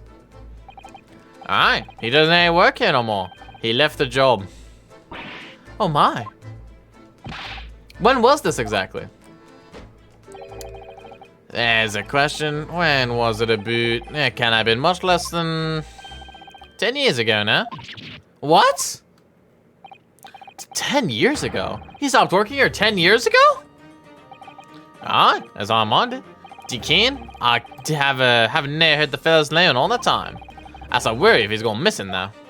But Mrs. Vigil made no mention of it. I think perhaps Mr. Naruhodo, that his wife simply doesn't know. I think she's unaware that he no longer works here. Governor Kaiden, can you tell us what happened? Why did Mr. Vigil give up on his job here? That's important, is it? Oh, it was because of the thing. Yes, I believe it may be. I'm refunding the impression. I'm not doing Obama. I'm not doing any voice impressions today. What are you thinking, Miss Naruhodo? I can't help wondering, given that it was 10 years ago. Ah, which was exactly when the professor was being held at this prison. 10 years ago. So Mr. Vigil actually resigned from the position of chief warder 10 years ago, you're telling us? Ramen maid, welcome. What happened to make him leave the job? In actual fact, he did not leave the job willingly. He had no choice in the matter. You mean he was dismissed? It was after a particular walk. Sorry, a walk? Aye, that's a word for it. A walk to the gallows. An execution? It's the job of the chief warder to prepare the gallows tree and oversee any executions, you see. Only Vigil did something unthinkable on that last walk he was manning. What did he do? I'm sorry, but can I reveal that information? But I can tell you that it's very rare for a chief warder to be relieved of his post. But why wouldn't Mrs. Vigil know about it? She appears to be under the impression that her husband still works here. I wouldn't have cared anything about that, I'm afraid. Can you perhaps answer one more question about the circumstances of his dismissal? And what would that be in?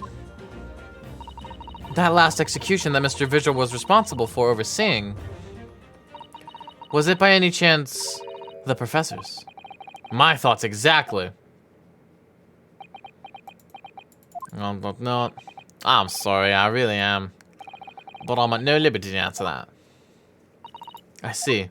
Which means that it probably was, to be honest with you. Professor Mikotoba. How about we stop bullying Crisis, okay, guys?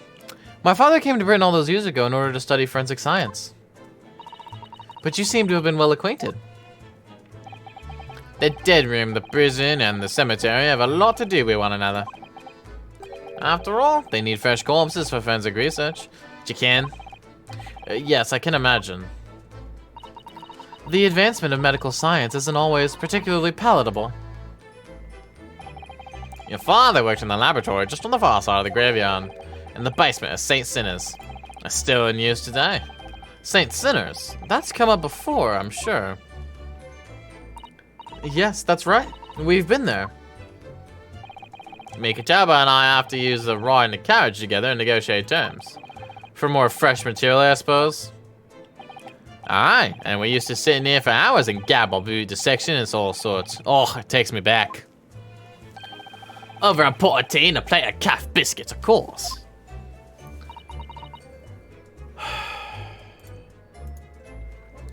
I'm going to time you out, Rami. Just, like, stop, man. How charming. Yeah. I told you, like, 3 times. I told you multiple times, Rami, to stop. He was a good fellow, your father. Reliable, dead set in his work. But I'm afraid I'll never understand you Japanese. Oh, we didn't defeat racism after all. Because of Genshin Asugi, I suppose.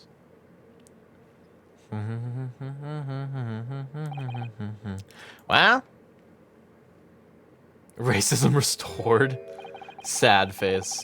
I cannot tell you anything else. Well, thank you so much for your time, Governor. One moment. Before you're away, Hen.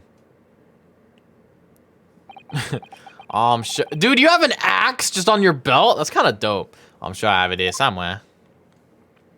He's definitely like from Australia. Found it. Take this as a wee souvenir. A wee souvenir, laddie. A wee souvenir, your visit to the prison. What is it? Ask Vigil's dismissal notice. It's 10 years old now, of course. Oh my, are you sure? Aye, it's not trouble at all. It's not the original mine. All right, there we go, look at that. Thank you very much, Governor Kaiden. And return. Do me a favor and never come back here. That case is closed. Can I read this? Is relieved of his post with immediate effect for violating Clause 132 of Her Majesty's Code for Conduct of Prisons. All rights to redundancy pay and other financial benefits are fully revoked. Reason for dismissal: aiding and abetting the escape from this prison of convict blank just prior to his execution. He helped the professor escape the execution. Details of this escape are still being investigated. Full cooperation with inquiries will be expected. Prison Governor Barry Kaiden. Additional notes. Indications are that the jailbreak plot was conceived prior to the convict's incarceration. It's believed that the convict engaged in some form of negotiation with prison staff in order to secure assistance. Full disclosure of information regarding these negotiations will be demanded. Oh, my tongue, ramen hot. Ramen hot indeed. That hole is so small, but, you know. Well, I think we ought to return to Baker Street for the time being. Yes, I agree. We need to report back to Mr. Sholmes what we found about Mr. Vigil. What will he tell Mrs. Vigil, I wonder?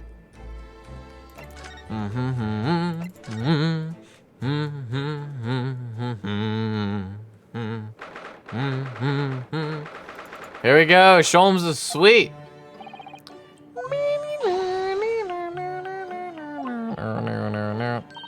Oh, I thought you'd be back before long, so I baked some scones for us all.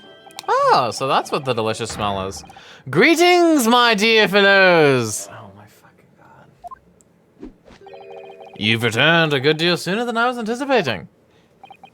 Hello, Mr. Sholmes. Hello, Mr. Sholmes. Say nothing! I am one of those girls that have dyed hair and pronouns that they speak of. It's quite an extraordinary experience.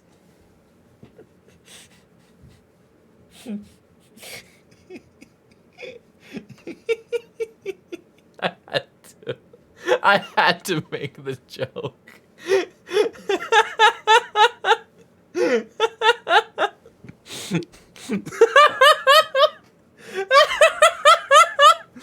Ah, he's got blue hair and pronouns. Let's go. Let's go. He's 10% hotter now. All right. Your thoughts are written all over your faces in any case. It turns out that it may have been advisable to test my hair color restoration tonic before application. Oh my. Pray tell me, What of our water friend? Have you garnered some new information? Yes, something very surprising, in fact. Though it's not a patch on your hair, to be honest. It most certainly isn't. But still, we discovered that... I don't know who that is. Sholmes! Drop everything, Sholmes. This is more important. Gina? I dyed my hair too. I can't Adam and Eve it. Oh shit, what happened? What's happened? Clearly a very grave matter indeed. For Miss Lestrade made no mention of my hair whatsoever. It's the boss. What do you mean? Inspector Gregson? The boss is... He's... No! He's dead? What? They just found his body, shot with a pistol. What? But Inspector Gregson! He was murdered? No, not Gregsy. Come in, my dear girl. Tell us the whole story. Oh my god. Gregson, no! You can't do this to me! Are you serious, Gina? Inspector Gregson was... He was really shot? Oh, I don't know much about what happened myself yet. They're still there, investigating the scene. Where did this take place? A little rented room in a building full of flats on Fresno Street. In the outskirts of town, nowhere near his home. He was perhaps investigating a case then. The thing is, no one at the yard knows nothing about no case around there. Oh, how strange. The boss was... He was so good to me. I know I ain't up to much yet, but one day I was gonna show him. I was gonna show him I'd become a proper detective. Oh, Ginny. Oh my fucking god, you can't do this to me. No! So who did this? Do you have any idea who the culprit is? They got him already. Already? They've caught the shooter so soon? A witness reported something was going on, and the boys got straight down there and took care of him. Who? What awful person did this? I still can't believe it myself. Gina?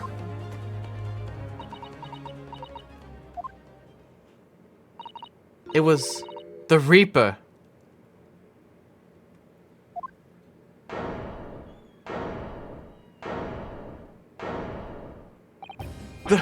Wait a minute! You don't mean they've arrested Lord Van Zieks for it? That's right. That Reaper bloke's gone and shot the boss. No, Lord Van Zieks? No fucking way. Are you quite sure, Mr. Lestrade? It's Baroque Von Zieks the police have arrested. I saw him with my own eyes in the interview room at the yard. I don't believe it. But there were witnesses, and they're all saying it was him. So you mean there were actually multiple witnesses? They heard the gunshot, apparently. And when our lot got to the scene, there was only the boss and that Reaper bloke in the room. But there's no way Lord Van Zieks would have taken Gregson's life.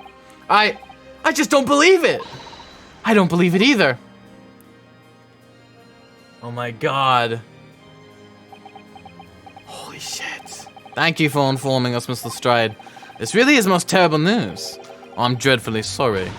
What are you saying sorry for? You didn't do nothing. Well, anyway, I'm taking a cab over to the scene right now. Please come and all, as soon as you can. You've got to help. Oh my god, there's no fucking way. It's a detective's lot to appear wherever some sinister plot has unfolded. Little wonder we all look haggard. Sometimes these things are almost too much for the nerves. Mr. Sholmes. What use is there being a good detective if I fail to see something like this coming, How could I let this happen to Gregson? To Gregson. Mr. Naruhodo, I shall leave at once to begin my investigations. Of course, yes, we will too. It would be helpful if you could talk to Mr. Reaper and see what you can glean. I'm sure you were intending to do so anyway. Until later, then. Oh my god, is Kazuma gonna prosecute himself? Inspector Gregson dead and Lord Von Zeke's arrested. Bruno, Susie. I've called you a handsome. It's waiting outside. Thanks, Iris. Shall we, Mrs. Sato? Yes. Oh my god. There's no way. Not Gregson! Gregson! No! 1st November, room on Fresno Street. Oh my god! This really is an out-of-the-way part of London. I doubt many people find their way down this back street. So this dust-riddled rented old room is where it happened then. Rami, no one's asking you to do that. I just didn't want you to keep bullying Crisis. So this is where poor Inspector Gregson lost his life. Yes, and the police are already hard at work investigating, it seems. Oh my god. I don't see Mr. Sholmes anywhere, though. Perhaps his investigations have taken him elsewhere. Oi, what do you think you're doing there? Every one of them drawers is gonna be taken right out so you can look underneath and all. I want the space above the ceiling checked, and don't forget to look inside the chimney stack too. Blimey, ain't let you not ever going over a house looking for dough when the owner's out of town. Gina's obviously got some unique investigative techniques. She wants everyone to adopt. So you turned up at last. Mind you, I ain't been here long myself. Hello again, Gina. Sholmes has only just left. You're lucky you missed that. He went prancing around in here, pointing at stuff and flicking and that on his... and then just scarpered. I don't even know what she said. Oh, he's finished investigating already, you mean? Yeah, he didn't stop to say nothing to no one. Not even me. Gina, would you mind if we investigated too? Listen, Aldo. You're a lawyer, right? Yes. Why? Well, you're not thinking of trying to help that Reaper bloke, are you? Oh, poor Gina. She's never going to forget, is she? That trial will haunt her forever. Gina, if you don't mind me saying, if Lord Von Zeeks really is responsible for this crime, he will be duly and fairly judged in court. ... I suppose you're right, yeah. Go on then, Aldo. Get investigating. I want to know the truth about what really happened here. Thank you, Gina. Holy shit. Okay, wow, where do I even start? Okay, chat. You want to know my thoughts right now? I might be in denial, right? But what if... You guys remember... What are you talking about? Okay, I'm just gonna ignore chat, essentially. You guys remember that one episode of the Clone Wars animated TV show where they killed off Obi-Wan? But then it was just a cover-up because he needed to go undercover with a different person, with a different identity? What if something similar is happening, you know? What if Gregson's not really dead? What if it's a cover-up? I don't know. I just hope Gregson's not dead. I think he might be. I really want to hope, though. I really want to hope. This is presumably the murder weapon, then. You ignore Crisis? No, I'm not ignoring you, Crisis, but... One thing and Rami just are not making any sense to me right now. Oh my, it is real, I suppose. I think so. Guns are so rare in Japan, I really know very little about them. There's only one way to know for sure, Ms. Naruhodo. Fire a shot! No! If I did that, I'd be looking for a skilled lawyer to represent me in court. Slightly safer to just ask someone who might know, I think.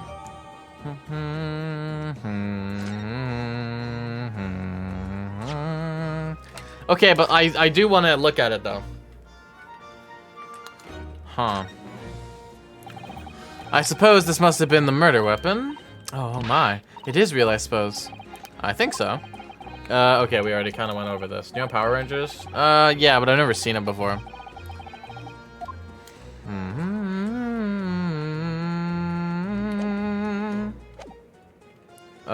The wig is interesting. Ever since we came in here, I can't take my eyes off this thing. Oh, funnily enough, neither can I. It's a hairpiece, isn't it? It is! A bright red hairpiece. And I suppose the fact that it's right there next to where the body was found means we have to accept that Inspector Gregson wore wigs, does it? And it's such a flame-colored red, too. Yes, that's a color we've come across very recently elsewhere, isn't it? Exactly. This is a vital clue, I'm sure of it.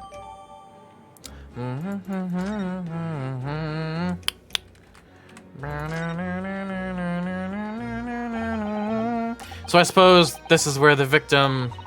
That's right. The rope is laid around the body to show exactly how it was found.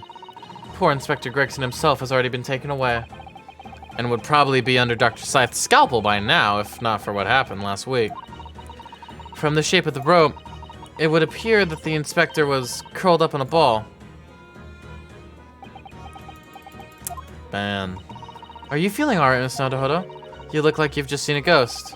I know it's just a rope, but, well, it conjures up quite a terrifying image, that's all. Mr. Strive, one contribution. Okay. Especially with that bloodstain next to it.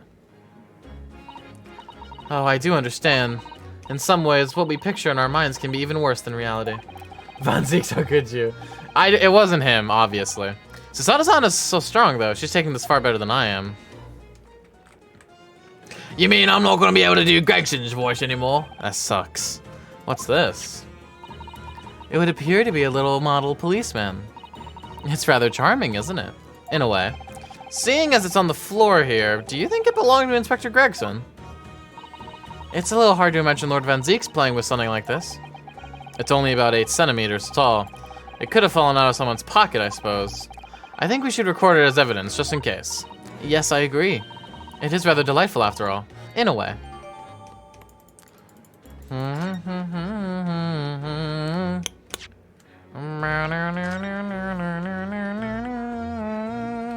Is there nothing interesting about it? Interesting. I wonder what the significance of that is. I know who did it. And who did it? Who do you think did it? Oh, it's a photograph stand. I suppose it must be a picture of one of Inspector Gregson's family members. Ah. No, it probably isn't. What's the matter? Your eyes look like they're about to pop out of your head. They are. Look, Miss Naruhodo, quickly.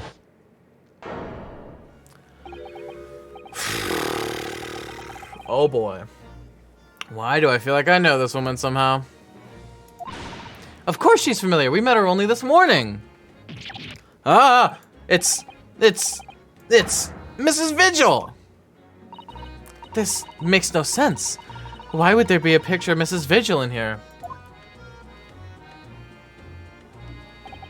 To be frank, I don't think I've ever been more stumped. I'm sorry to say, I have no idea either. Holy crap. In her younger years. What about this board here? This looks like some sort of notice board or something. Ms. Naruhodo, look. This, you mean? It's an autopsy report, isn't it? And these are case notes here, and the details of prison inmates. Yes, in fact, there are all sort of documents that only a detective could normally acquire. What on earth went on in this room? Some old newspaper cuttings. Ah, and this one here. Oh yes, the advertisement you mean. To the Red-Headed League. But why? What's that doing here? Whoever occupied this room was clearly interested in it for some reason. I don't think talking to any of the Scotland Yard officers is essential, like at all. It's an updated autopsy report. Gina, what was Inspector Gregson doing here in the first place? That's what I want to know. It's what? Half a year since I got out the clink. That's when I decided to give up me diving and become a detective instead. Oh yes, Mr. Sholmes twisted the inspector's arm to agree to take you on as an apprentice, didn't he? Something like that, I think. Anyway, the point is, I didn't really know much about the boss till then. But it turns out, he's a bit of a legend at the Yard. Goodness, really? He's a legend in my heart! They say he managed to solve some really tricky case, just like that. He did. Yep, and ever since then, he started going out on all sorts of investigations, but always on his own. No one else at the Yard even knows what half the cases he's working on are, apparently. That's not how it's supposed to work, is it? So what was the legendary inspector doing in a dingy little room like this? I know he had a lot of respect for the Reaper and all. And look where that landed him. Respect for the Reaper? In what way? I heard him say as much. I'll take my head off to that fella. Where's words? Not how the general public feels, is it? Most people are terrified of the Reaper. Why don't they say what it's saying instead of you? What? Yeah, the boss said that's exactly why he respected the bloke. I didn't realize Gregson held the Reaper in quite such high regard. He said something else to me and all, that I didn't need to worry about the Reaper, because he only goes after people what are bad. It did kind of set my mind at ease when he said that. Right.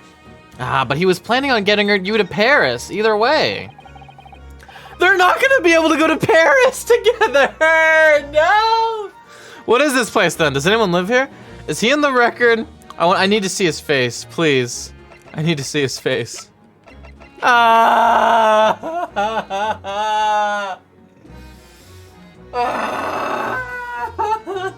Gregson! No! Does anyone live here? Apparently it's been rented by some cove called Hugh Boone. Hugh Boone? Humongous. It's a sort of here today, gone tomorrow name, that, isn't it? Yeah, he's what we call an unidentified person. We haven't been able to get in touch with him. I see. Well, judging from appearances, I have to say this place hasn't been lived in for a long time, if ever. Right, all the lads from the yard piled down to get stuck into the investigation, but there's so little here, no one knew what to do with themselves. I do wonder. Yes, Mr. Sutter? Well, could it be that this Hugh Boone is in fact Inspector Gregson himself? What? How could that be? Well, if he was investigating on his own, it's quite possible that this was in fact some kind of secret office of his. I'd never even considered that. Nice work, Suze. We're actually following a line of inquiry like that ourselves. You are. If you look around the room, you'll see there's a few things that hint at it. We should really investigate this place in detail. I see that's where the poor inspector was found, over there. Yeah, that's right. They said it was a single bullet what did him in. Apparently the bullet went right through him and stuck that candle tree on the wall. Oh yes, it's blown one of the candles apart completely. And the gun used there is on the floor. It's the Reaper's, isn't it? No denying that. What, really? How do you know that? Take it easy. I don't know what to do with myself when you stare at me with them big white eyes. I'm only saying what I've heard. I don't know much about guns myself. But there's some bigwig lawman or whatever who said so. Why don't you ask him? A bigwig lawman, is it? Strongheart? Anyway, Fresno Street runs along under that window there. There were some street sellers just outside who heard the gunshot. Oh, but I don't recall seeing anybody outside. Yeah, they've all been taken down the yard for questioning, that's why. We're talking about the yard's legendary inspector here, after all. They'll be getting a grilling. Do you think we might be able to speak with those street sellers ourselves?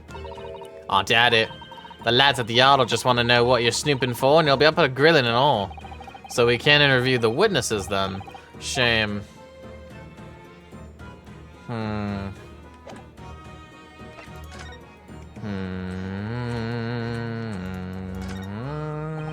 An empty fireplace makes a room feel even colder than it would be otherwise, doesn't it?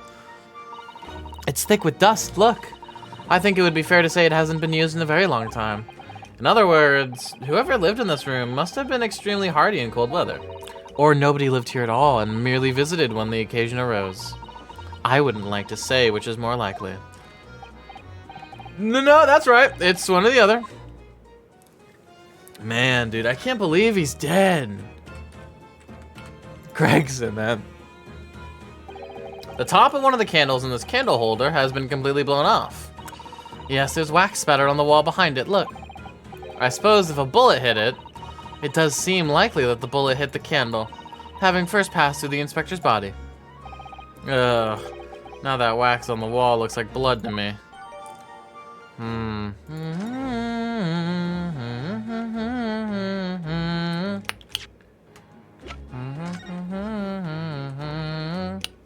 So this is the candle that was blown up. Aha, there are some black marks here, look. Yes, they look like some sort of scorch marks. So perhaps the bullet struck the candle here, do you think? It's only this one candle that's been cracked in half, it seems. Yes, I think you might be right. Firearms are rarely used by criminals in Japan, so I'm afraid I'm not particularly knowledgeable about them. Oh, why? Oh, you were asking why wasn't there voice acting? I was so confused on what you meant. It's just not that type of game. Excuse me. If you're looking down on us from the great beyond, Inspector, don't worry. We'll look after things at the yard. I've interrupted some deep thoughts there.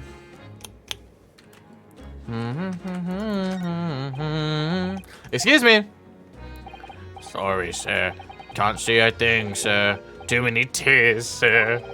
Right, perhaps I'd better leave you to your work then. This is so fucking sad. This is so tragic. I can't believe this. Excuse me. Oh, Inspector. Oh, sir. Poor man, he can't possibly be able to focus on investigating when he's so upset. Alright, well, I think that's everything we can really look at here. Let's go to the prison and talk to Van Zieks, bro. Oh, buddies. Oh, Van Zieks! Local prison, cell 1. There he is, Lord Van Zieks behind bars. So it's true, he really was arrested. He's sitting with his back to the wall, reading something. I don't think he's noticed us. Lord Van Zieks! Ah, fuck. Here we go. Fancy meeting you here. Do you come here often? I don't. The last place on Earth I'd like to be, with the last person on Earth I'd like to see. I couldn't very well not come. We heard what happened. That Inspector Gregson was... Go home. This has nothing to do with you. But... Forgive me, Lord Van Zieks, but I must disagree. Inspector Gregson was very helpful to us on a number of occasions. We're indebted to him. At the very least, we owe it to him to find out the truth about his death. You must help us with our investigations, please! There's really nothing I can tell you. What were you just reading at the back of the cell there? Was it something related to the case? This? The Yard isn't quite so cavalier with its information as to share case details with the suspect. This is a letter from an old acquaintance. Oh, who might that be? Someone you know, as it happens. Albert Harebrain. Of course, yes. I keep forgetting they went to the same university. And I would like to read my correspondence in peace. So let's get this over with, shall we? What is it you want to know? Strange. I mean, let's face it, Lord Van Zieks never minces his words, but they seem to have less bite than usual somehow.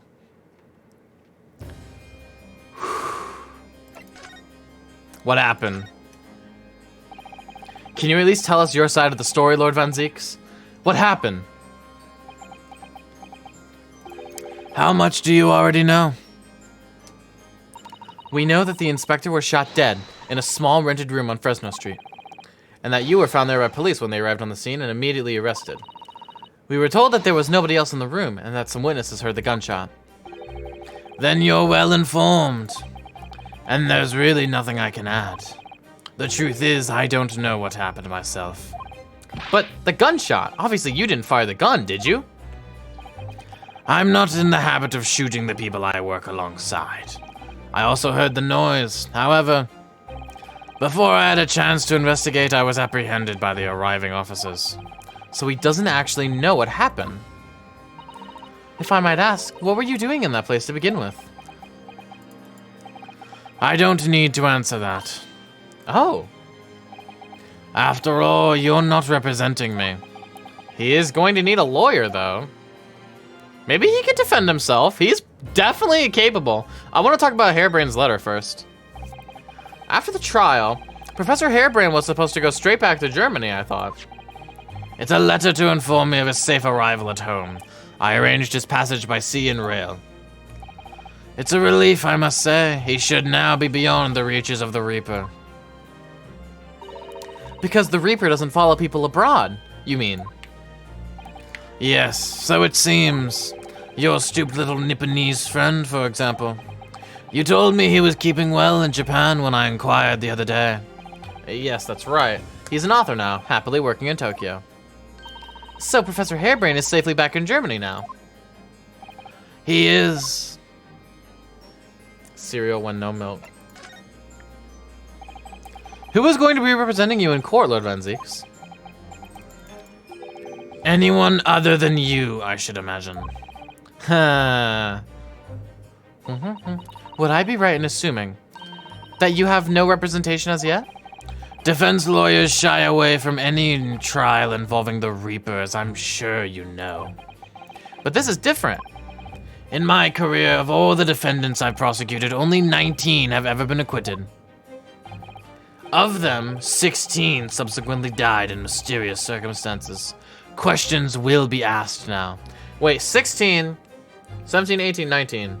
Gina, Harebrain, Soseki. Oh God. Surely not. I assure you, no defense lawyer will want to touch me with the end of a barge pole.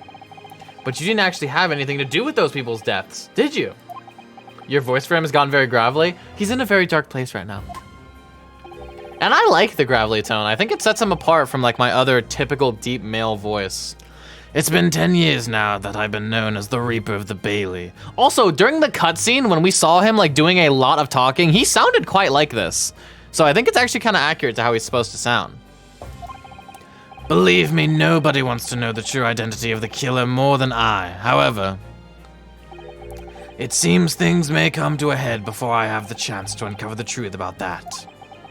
What does he mean by that?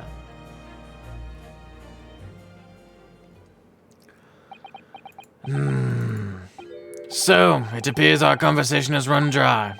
There was a 2-second silence, that's all. Well, in any event, if you'll excuse me now, I wouldn't like to detain you. I was wondering, Lord Van Zieks, if you'd like, I'd be happy to advocate for you. Kiss me! You trust me, do you? Yes. Damn, that was no hesitation. I've heard you speak many times in court. I've seen how you treat people. So I'm quite sure that you would never have taken another life. It's just, my feelings can't be used as evidence in a court of law, sadly. I wish Breadcat streamed. I would never miss a second. Is Breadcat gonna play Roblox with him? He's my friend. What do you have against me? Wait, have you been trying to shadow diss me the entire stream? It is a very gracious offer, however. I trust no one. What? Not the police, not the judiciary, and not you Nipponese. But please. Breadcat's cooler, not gonna lie. I have no intention of engaging your services. The chasm between us is just too wide and too deep, it seems. I'd appreciate it if you don't visit again. Then neither of us will waste any more time. But I love you. Oh my god. Perhaps we need to dig a little deeper and find out more about Lord Van Zieks and what happened to Inspector Gregson. Alright.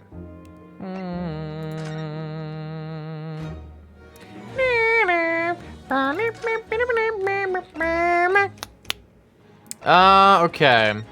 Do you know anything about this? Okay, I'm not sure where we should go for this.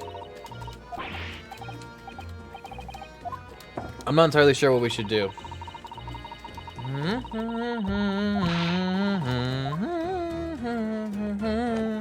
Oh wait, maybe I can go to the Lord Chief Justice's office.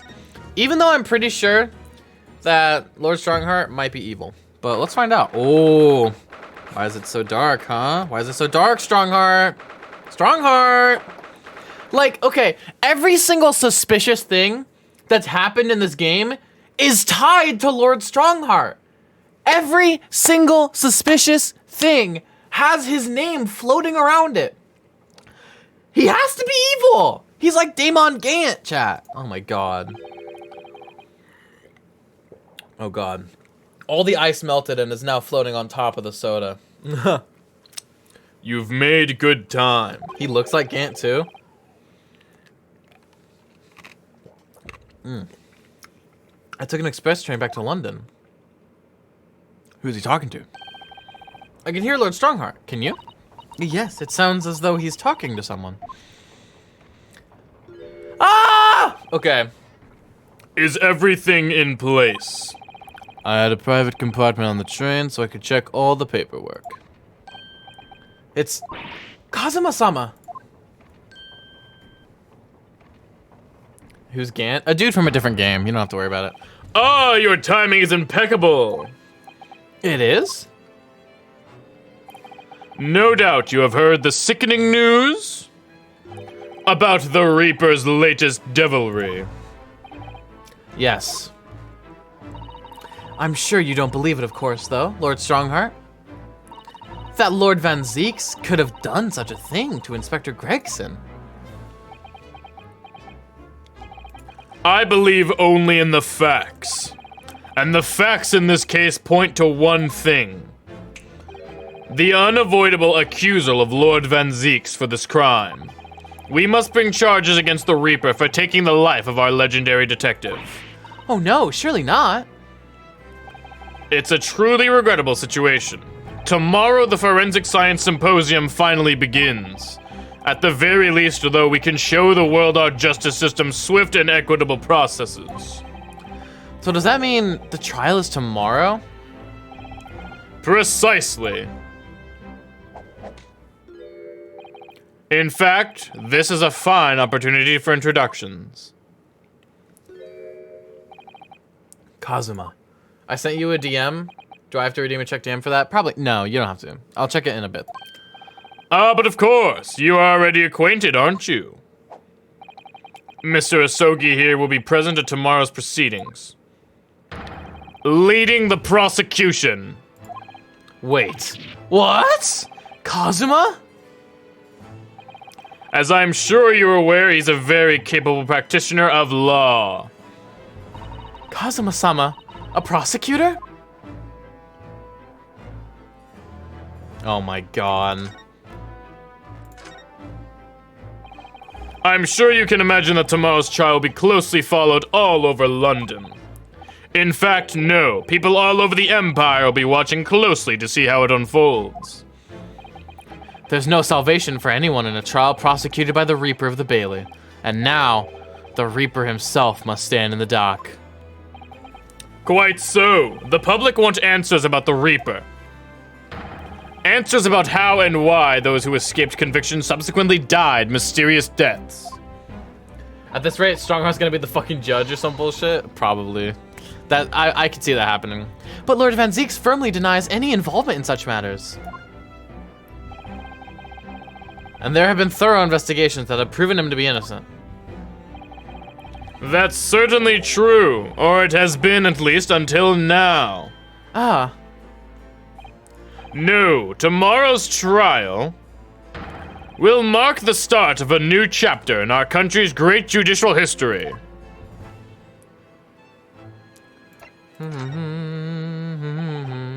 So Kazuma will be prosecuting tomorrow. That's right. But he's the defense lawyer, Lord Strongheart. Accomplished young law practitioners cannot pick and choose their roles. And imagine what it will mean for the prosecution to know the strategies commonly employed by the defense. A devastating combination, wouldn't you agree? Absolutely. I've no doubt at all that Kazuma will be razor sharp as a prosecutor. But why Kazuma-sama? There are surely many other highly skilled prosecutors in Great Britain. It was a personal request. I asked to be assigned to the trial. You asked for this? But why?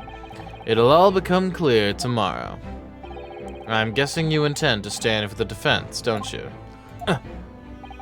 Although, the Reaper appears to be turning down all offers of representation. I'm surprised such a personal request would have been upheld. It seems unprecedented. Quite exceptional, in fact. You are quite right, Miss Mikotoba.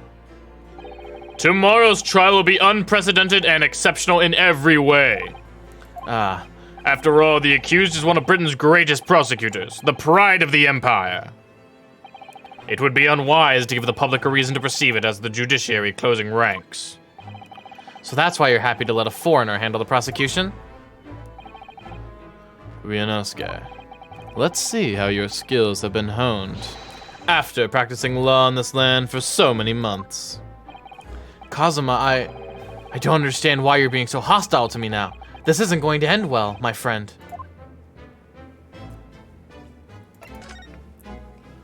This fucker is evil? I think he might be, dude. Oh yes, we noticed there was a gun at the scene of Inspector Gregson's death. Do you know if it belongs to Lord Van Zeeks? That would be a question for the lead detective investigating the scene. Well, the thing is, she wasn't sure, so she told me I should ask somebody higher up who might know. That's right, Miss Naruhodo, be direct.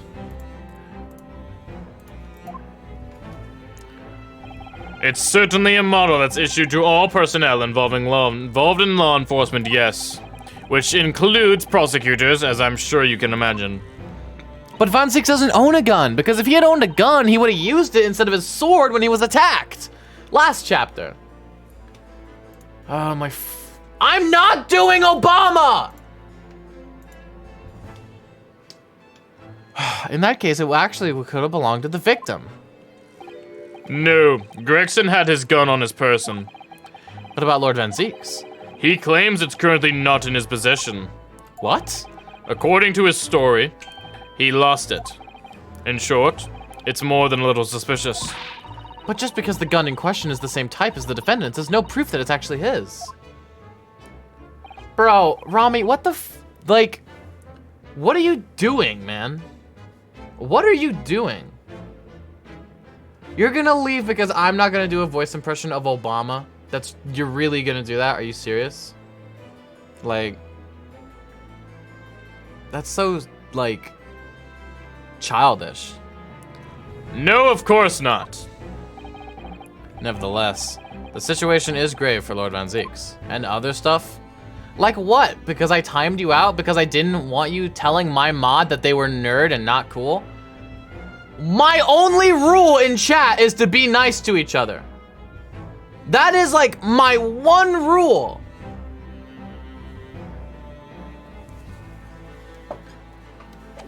I want to talk to Kazuma. Look at him stand here. He's like, hello, Ryunosuke. I'm sorry for all the worry I've caused you, but it'll be alright now. Has your memory completely returned? Yes, completely. I remember everything. Including what I was coming here to do. Right. Kazuma-sama, I can't tell you how happy I am to see you alive and well like this.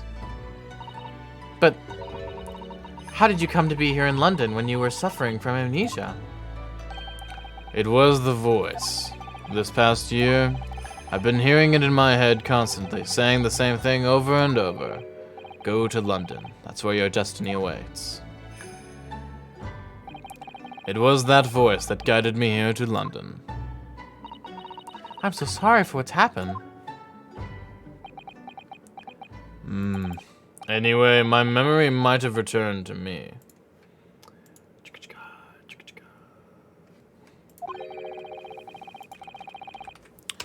But there's something that won't return to the way it was before. What do you mean? I'm a prosecutor now, so I'm sure our paths will cross again very soon.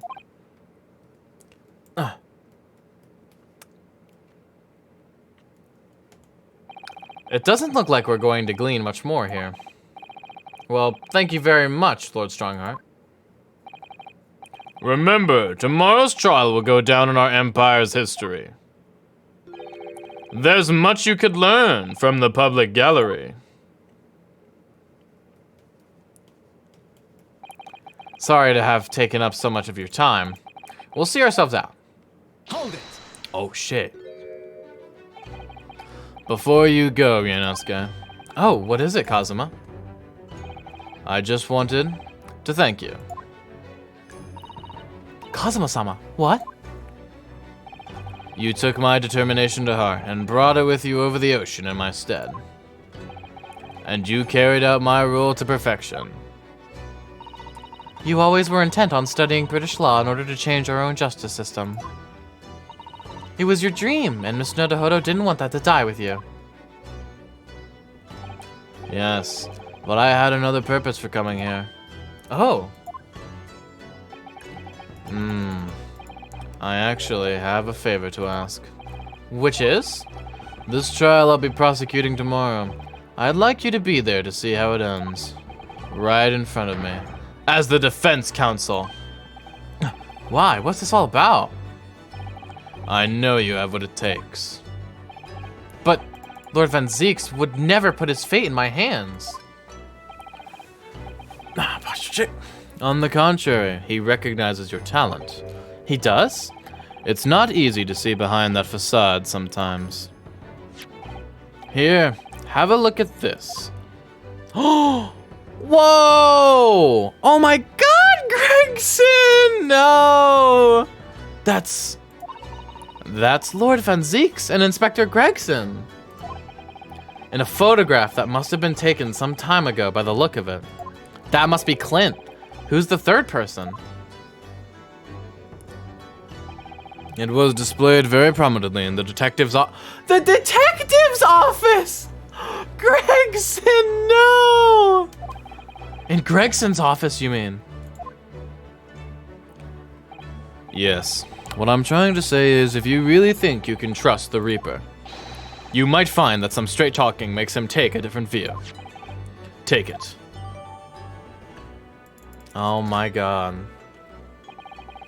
I don't understand. Why are you giving me this? Just hurry, Ryunosuke. Visiting hours at the prison are almost over. What are you doing, Kazuma? Holy crap.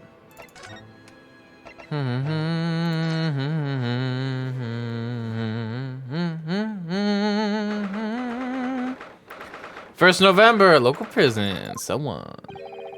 Lord Van Zieks is still reading that letter. We've been gone quite some time, though. Either he's an incredibly slow reader, or it's an incredibly long letter. I might even be able to read English faster than he can. I was intending to ignore you entirely. But I can't turn a deaf ear to such an insulting Nipponese. Oh, sorry. I didn't think you'd hear that. I had the case notes brought to me in secret. I was reading them to pass the time. Yes, we heard that your trial is set for tomorrow. Which is none of your business. So, have you found a lawyer? How many times must I reiterate the same thing? This has nothing to do with you.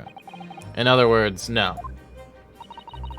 We were just talking to Lord Strongheart, and the prosecutor for your trial has been decided.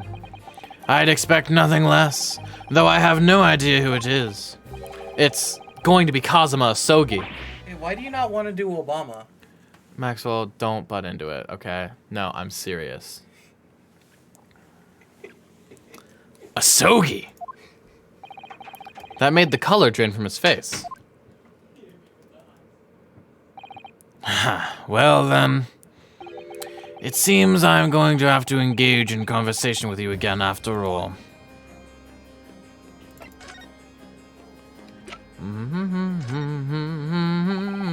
Lord Van Zieks, we came by this old photograph. Where did you get that? He's smiling, man. It was taken when I became a qualified prosecutor. It's almost unbelievable. I assumed it was long lost. Is the man on the left there? Yes, that's my brother, Clint.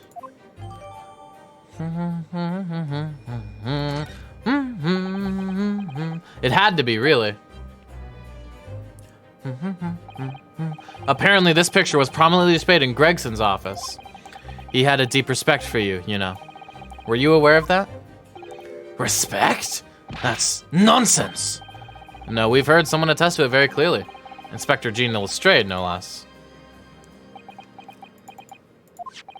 Well, maybe once, yes. There was a time things were like that. We were brothers in arms, jovially discussing the future of justice and other such lofty subject matter.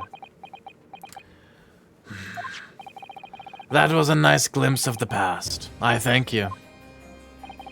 I feel as though I got a nice glimpse of the past then, too. There was a glimmer of light in his eyes, a brief twinkle. An insight into the true nature of this man, known to all as the Stone Cold Reaper of the Bailey. I didn't want to move. Bye! 10 years ago, my older brother, who was the director of prosecutions at the time, was murdered. And the killer, as you know, was a visiting student from the Far East. Not a single day goes by when I don't curse the name Asogi. Genshin Asogi was Kazuma-sama's father. So what cruel twist of fate is this now, 10 years later? The man's son is to crucify me in some kangaroo court? I still don't understand why Lord Strongheart apprenticed Kazuma to you. It's what he does. No doubt he knew of the young man's true identity from the outset. But what could he have been hoping to achieve? And let's not forget that it was only 8 days ago that Kazuma recovered from his amnesia. Why would Lord Strongheart assign this child to somebody like that? Asogi. That name is the very epitome of my bane. The bane that is you Nipponese. Right, your hatred of us all Japanese. The Nipponese man. I'd only just been appointed as a prosecutor when it happened 10 years ago. My brother Clint, the director of prosecutions, was hunting down a mass murderer. The so-called professor. Assigned to the investigation as his partner was a certain visiting student dispatched from Scotland Yard. And that was Genshin Asogi. Exactly. I developed a deep respect for the man. He seemed noble-minded and chivalrous in the extreme to me. But none of us saw the true nature of that man. So I lost everything when it happened. Dude, what's this music? My esteemed brother, the people I believed in, and any semblance of right prevailing over wrong. Oh, how awful. To avenge my brother, I prosecuted in Asogi's trial. It wouldn't ordinarily have been allowed, but I beleaguered the ascribed prosecutor until he consented. What do you mean by the ascribed prosecutor? The man in charge of the Professor Case inquiry, Lord Mael Strongheart. Wait, what? Lord Strongheart? He was a highly accomplished prosecutor, but he agreed to relinquish the trial to me and act as my advisor instead. Since that time, he's the one person to whom I felt indebted. I'm sure he must have seen your zeal for the case and recognized your potential as a prosecutor. Anyway, time passed, but then earlier this year, who should arrive in London but you? Ah. And of all things, as a lawyer. Maelstrom Heart? Interesting. I felt your animosity the first time I ever faced you in the courtroom. Your obvious deep loathing of us Japanese. I kept telling myself it was illogical. But for so many years that hatred had festered inside me, I could no longer control it. And I can understand why now I know the history. But in the same way that I've long felt the Nipponese to be the bane of my life, to Kazuma Asogi I am the bane of his, the Reaper who sent his father to the gallows. He's looking for revenge, and he intends to take it in the courtroom tomorrow.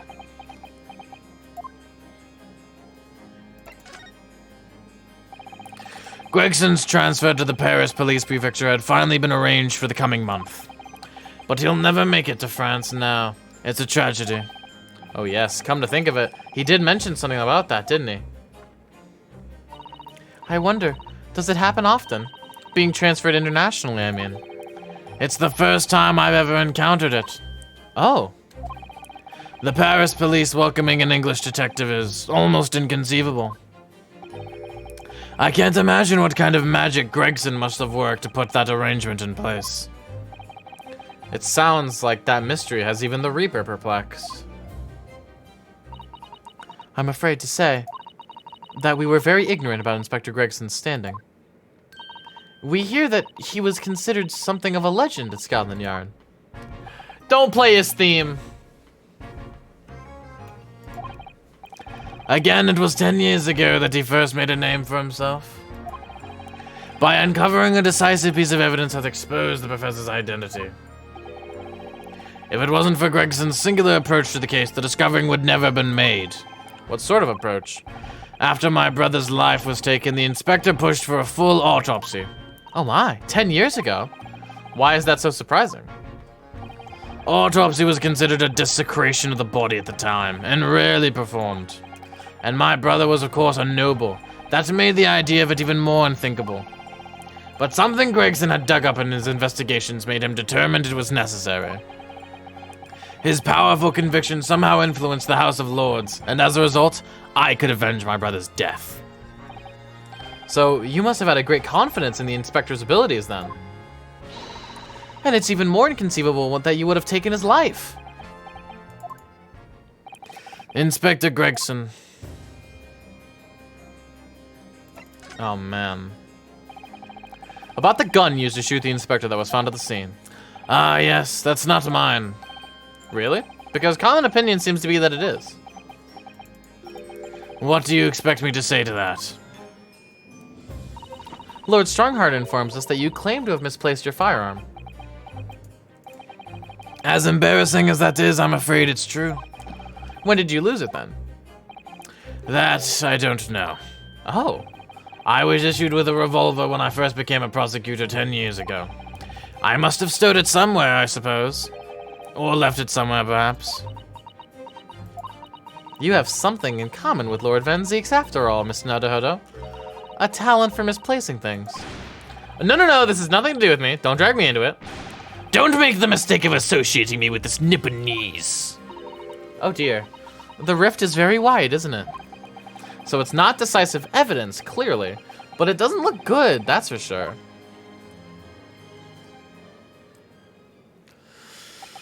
Ah, Mr. Naruhodo. Oh, that's the first time he's ever used my actual name. I've lost all confidence in my country's justice system. I don't trust the police, the judiciary, or lawyers. But there's still one thing I'm willing to believe in. What's that? That which you see in the eyes of another across the courtroom. A simple determination to know the truth. Lord Van Zeeks. From the very first time we clashed in the Bailey almost a year ago now, I couldn't deny it, even though I dearly wished I could. Here is a loathsome Nipponese who has absolute integrity as a lawyer. There are only two other men I've known with that same look in their eyes. My brother, Clint, and Genshin Asogi. The man he idolized and the man who betrayed his trust in the most hideous way. When you showed me that photograph just now, it reminded me. You mean this photograph? Back then, I was able to laugh. I was free of the shackles of mistrust that plague me now. I looked to the future with hope. KO, for real, for real. Since then, I protected myself against betrayal by refusing to trust anyone. But at times, the mire into which I've sunk makes it almost impossible to breathe. I'm so sorry. Rister, you gonna be okay? In what way?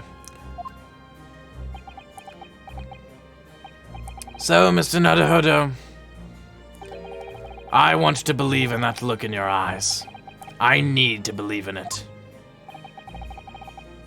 In tomorrow's trial, will you advocate for me? Of course I will. It would be an honor. I'm so pleased, Miss Naruhodo. Then my life is in your hands. Let's go. For Lord Van Zieks, that must have been an incredibly hard thing to ask. Which is why I simply cannot let the man down. Tomorrow, in the Old Bailey, against my old friend, Kazuma.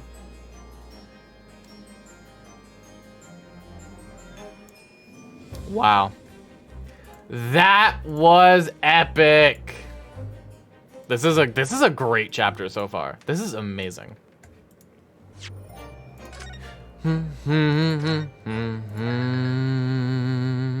Okay, so you know what I'm wondering? There are multiple, there's one more chapter after this, right? Is that last chapter, like, just an epilogue? Is this the last chapter of the game? Or is this the second last chapter? Or like second last case? I don't know. Wait, The Great Ace Attorney 2, The Great Ace Attorney Chronicles. Where's my The Great Ace Attorney 1 playlist? The Great Ace Attorney Chronicles. Okay. I need to check this real quick. I need to check this. Cause like...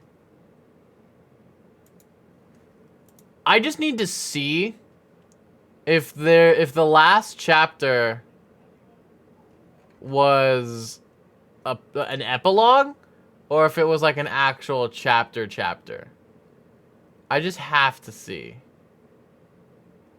Cause I think it was an actual chapter, right?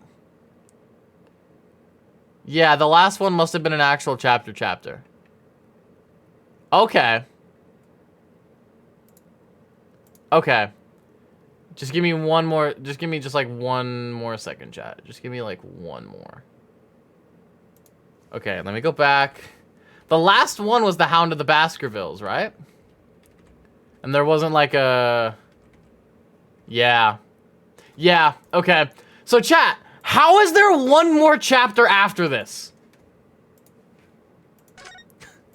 How is there one more chapter after this? What? Because this has such final case energy, doesn't it? My God. All right.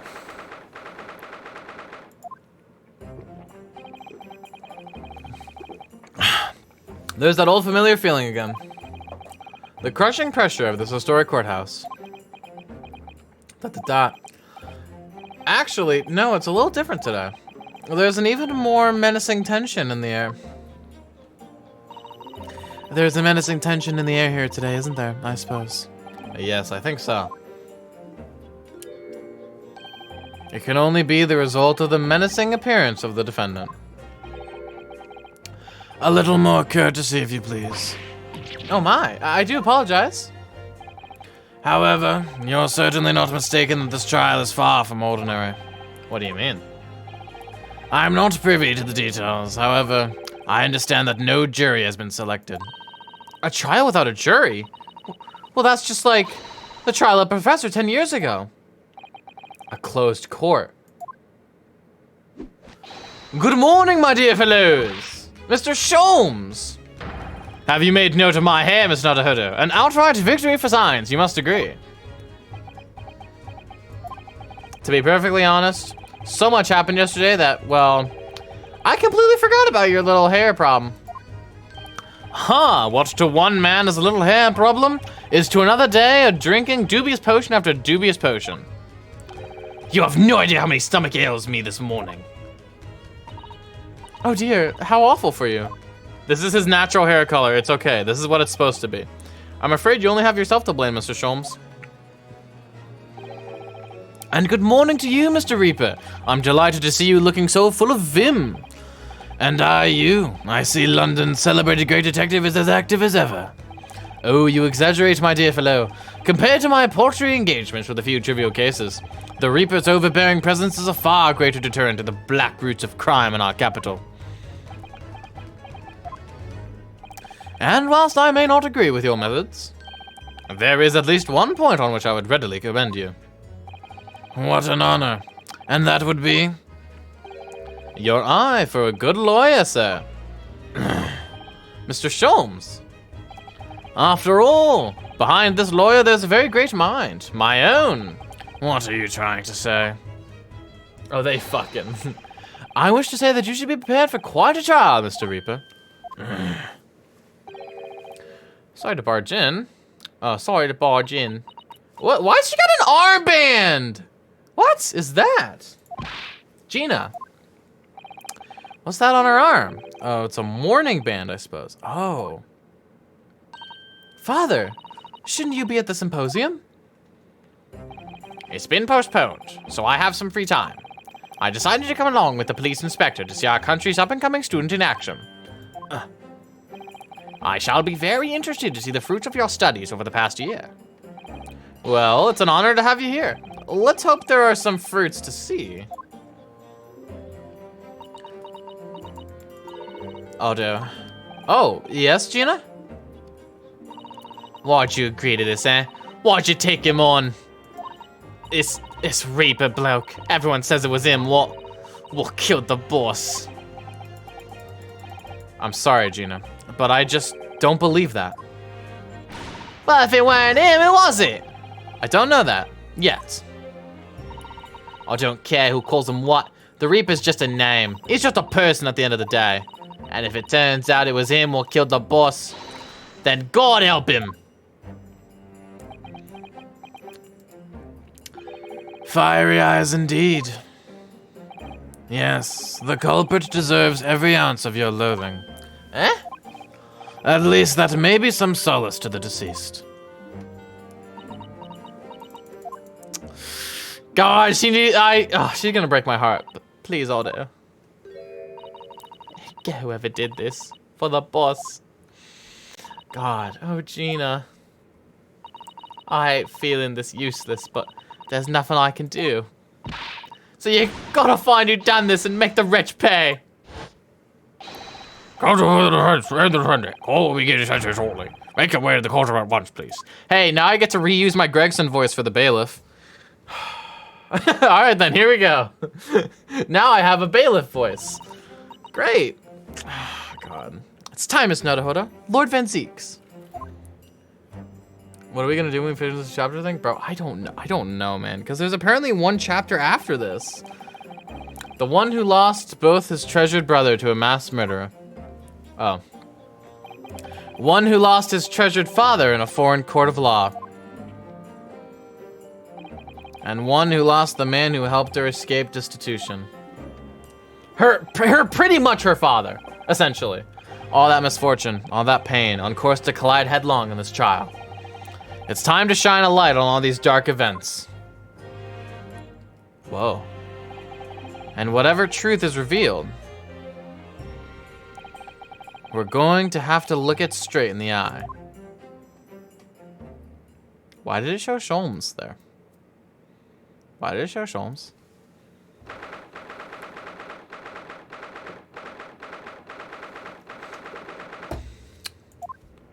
I'm a little nervous. I'm a little nervous about that.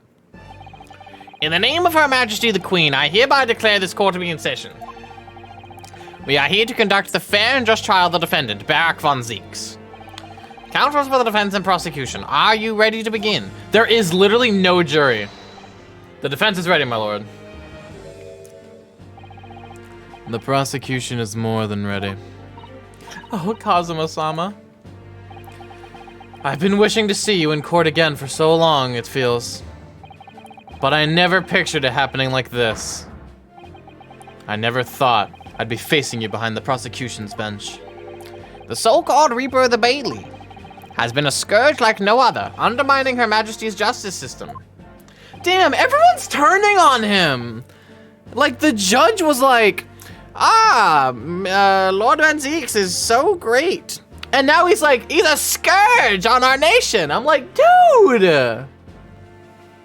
Today we must uncover the truth behind this scourge. In other words, this trial is going to be a lot more far-reaching than Inspector Gregson's murder.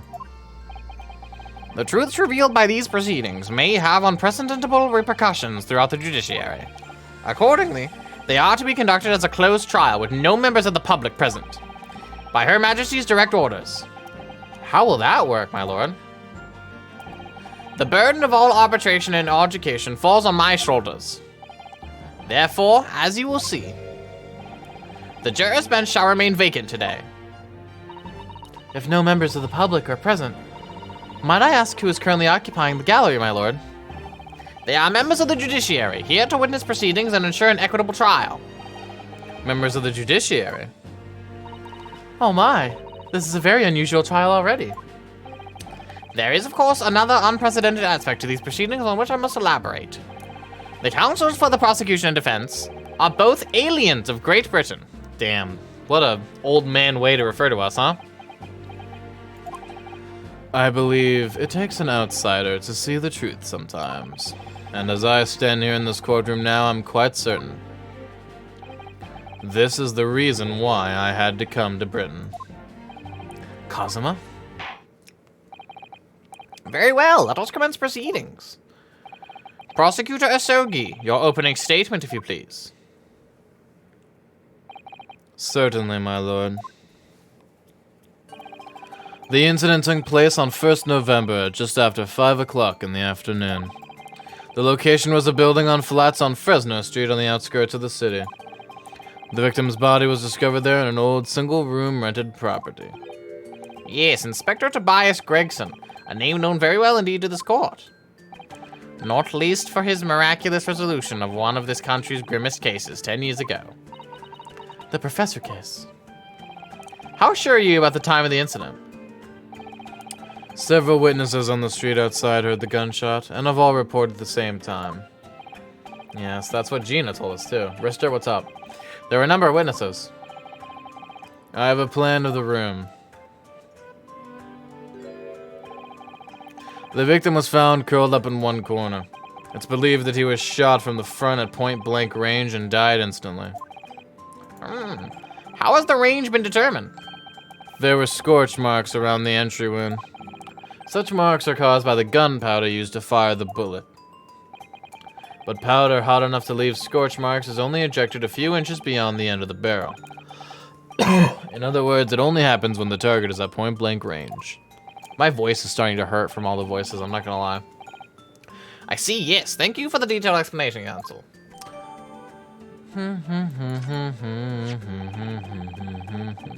The murder weapon was found lying beside the victim. I want to read this fully. Tobias Grex, it really is him, huh? Damn, dude. That's crazy. I can't believe he's dead. Maria Gori is the coroner? Okay. Short dust, course max, the bullet exit from behind. The caliber of gun, standard issue. Okay, cool. It says nothing for time of death, actually. Why does it say nothing there? That's weird. And you're gonna be really sad because I'm not gonna be able to take a shower. I'll be back though. All right, cool, no problem. And have you managed to ascertain the owner of this firearm? No, my lord, not conclusively. Bravo, Kazuma-sama, for not trying to use the gun as evidence when its provenance can't be proven. Furthermore, my lord, as I've explained, the revolver was fired at extremely close range. The bullet passed through the victim and struck the wall behind him. There's a candelabrum mounted on that wall, and the tip of one of the candles was found to have been blown off by the projectile. I think Strongheart stole the gun. It could have. We noticed that too, didn't we? Yes, that's right. Thank you for the thorough report, Counsel. The setting of the crime is clear to me. You will submit the plan to the crime scene as evidence, please. As you wish, my lord.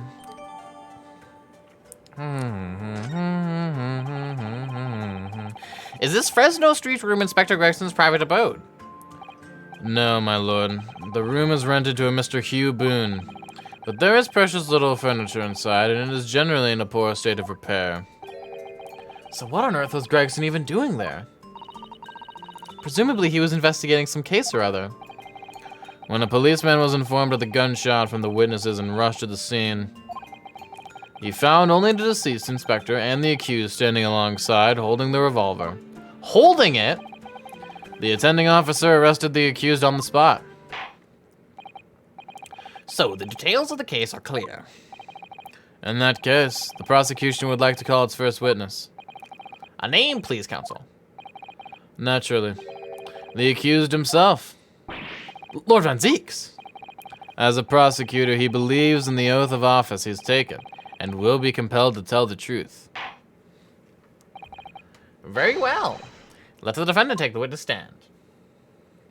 Yo, thank you, Shaky Reven, for the follow. Very appreciated. Welcome into the stream. How are you doing today? So, witness, state your name and occupation for the court. Barak Van Zieks, Old Bailey prosecutor. I presume, Lord Van Zieks, that you heard Prosecutor Sogi's opening presses. I did. It is alleged that you were found at the scene of the crime, and that you were arrested by the arriving police officer. Can you confirm this? Yes, my lord. Then I'm sure the court would like to hear you explain some things away. Namely, why you were there in the room on Fresno Street at the time in question. And what exactly took place. I intend to explain away nothing. I will simply tell the truth. I must say, Lord Van Zieks, I never imagined this day would come. Or rather, I didn't want to imagine it would come. But since you became known as the Reaper, a part of me has been dreading it. Oh man, dude, this is crazy. Your formal testimony then, witness. Dude, everyone's turning on him. So crazy. Poor man. The facts of the incident. I was investigating Gregson, and my inquiries led me to that address. When I first entered the room that day, it was dark inside, and I saw no one. A moment later, I heard the gunshot. I spun around and saw the revolver on the floor. Just as I picked the firearm up to examine... Gregson didn't kill himself, did he? No way. The door flew open and I heard a man scream. It was only then that the body of Inspector Gregson appeared before me. Oh my god. And that testimony was the whole truth? It was. So, you heard a shot being fired in a room with no living occupants. And moments later, a corpse somehow appeared before your eyes. Is that it? You're right. You haven't explained away anything. In fact, that would barely qualify as an excuse. Damn, Cosmo's crazy. I thought you were my mute apprentice. Yet it turns out you have a way with words, Prosecutor Asogi. It would appear to be a singular tale indeed. Singular isn't the word, it's laughable. What's got into Kazuma? He's not behaving like himself at all. Very well then. Counsel, you may begin your cross-examination. Yes, my lord. Here we go, chat. Oh my god. Ah, look at Kazuma's face! Okay, the facts of the incident. Why are you investigating Gregson? Hold it. You were investigating the inspector. What on earth for?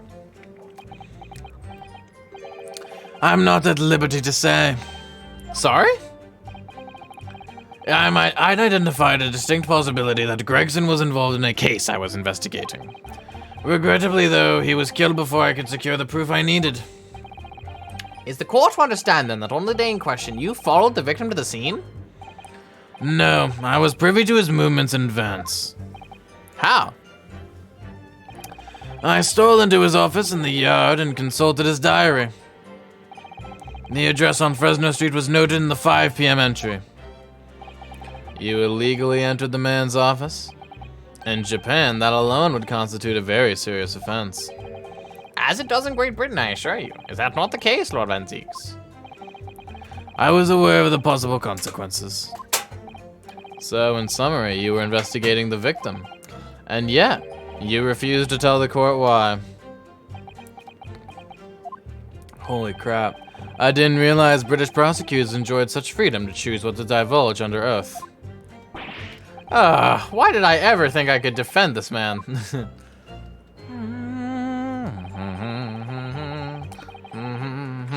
Hold it. Had you ever been to the address before? No, never. I only learned of the place as a result of my investigations into Gregson's activities. There were no lights inside when I entered, so it was all but impossible for me to make out anything. But at 5 p.m., the sun would only just have gone down. it would still have been reasonably light outside. The room has a window, but it was boarded shut. Very little light found its way into the room from outside, so it was extremely murky inside. I wouldn't have noticed if the victim was already lying on the floor. There was no artificial light in the room, you say? You're quite sure? I'm quite sure that the part of the room where the body was found was very dark. I have a feeling there was a small oil lamp burning on the desk, though I can't say for certain. Look, Miss Nadahoda. Yo, what's up? How's it going, Kurosaki? There's a small desk in the room just here. Yes, I remember. And there was an oil lamp on it, as well as the framed photograph. When I entered the room, I closed the door behind me and started toward the desk to investigate. Do we have the photograph in our possession? Can I see something real quick? Is there? No, okay, cool. I wanted to see if there was like something behind the frame we could look at. I got root beer. Root beer! Fanter. And what did you find? Nothing. I never actually reached the desk. Root beer. Hold it. So, who fired the gun? I have no idea. I didn't see anybody else in the room. Tomorrow's my birthday. Well, happy early birthday, man. But you say it was very dark in there. Yes, that's right. All I can tell you is I didn't sense another's presence. Aha! Then could it be that the gunshot actually originated from somewhere outside the room?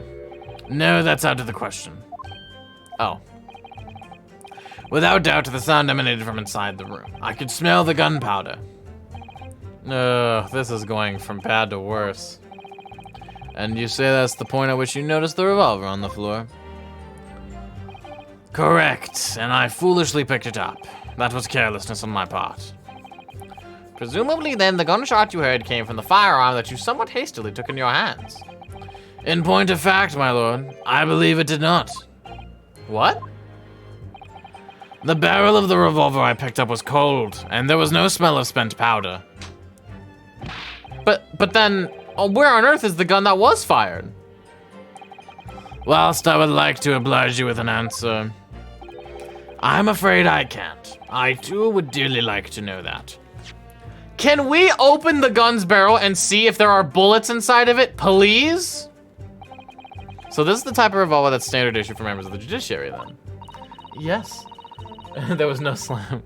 I was told that for the past 5 years, they've been engraved with a unique serial number. Oh, but as far as I can tell, there's nothing like that on this gun. Which tells us that it must have been issued longer ago than that. Issued longer than 5 years ago. Hey, can I look down the barrel of this? It doesn't look like there's any bullets in there, to be honest with you. It doesn't look like it. Oh my god, my hair. My beautiful, terribly hair. My beautiful and or ugly hair.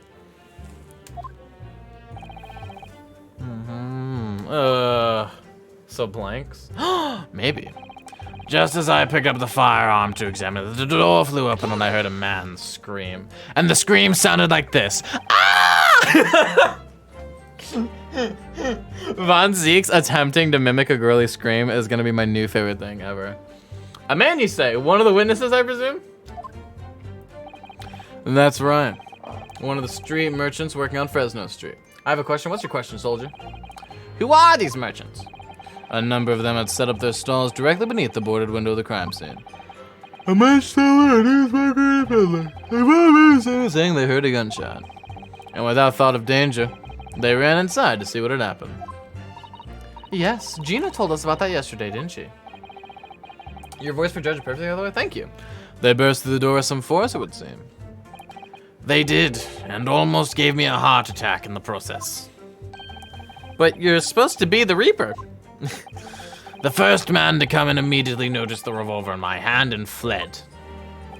A policeman patrolling on Fresno Street heard the commotion and was able to arrest the accused shortly after the incident occurred. Anyway, the man's scream drew my attention in that direction. Would you rather drive a granny mobility scooter or ride a normal scooter in Aldi? Normal scooter in Aldi. Hold it! because Aldi is better than Walmart. What do you mean by that? In what way did the body appear? I honestly can't explain it, but it's the truth. As far as I was concerned, the body hadn't been there until that point, and then suddenly, there it was. Did you perhaps hear the sound of the victim falling to the ground just beforehand? At that moment, what I heard was the sound of the door flying open and the scream of the man who came inside first. Nothing more. Let's see. After the man fled, I examined the body. I was stunned to find that it was Gregson. Most curious circumstances indeed. How the inspector was killed, or how his body seemed to appear out of nowhere, I have no idea. Objection! Kazuma? Surely the court has heard enough. My lord, the cross-examination has clearly revealed that the accused, Barak van Zieks, is lying on multiple fronts.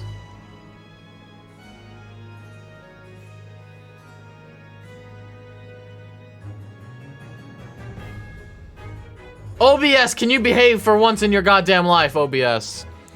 This music! What is that supposed to mean? Good gracious, counsel. The defendant is lying, you say? In his testimony just now, he claims that he failed to notice the victim's body because the room was dark. That's correct. No, that's impossible.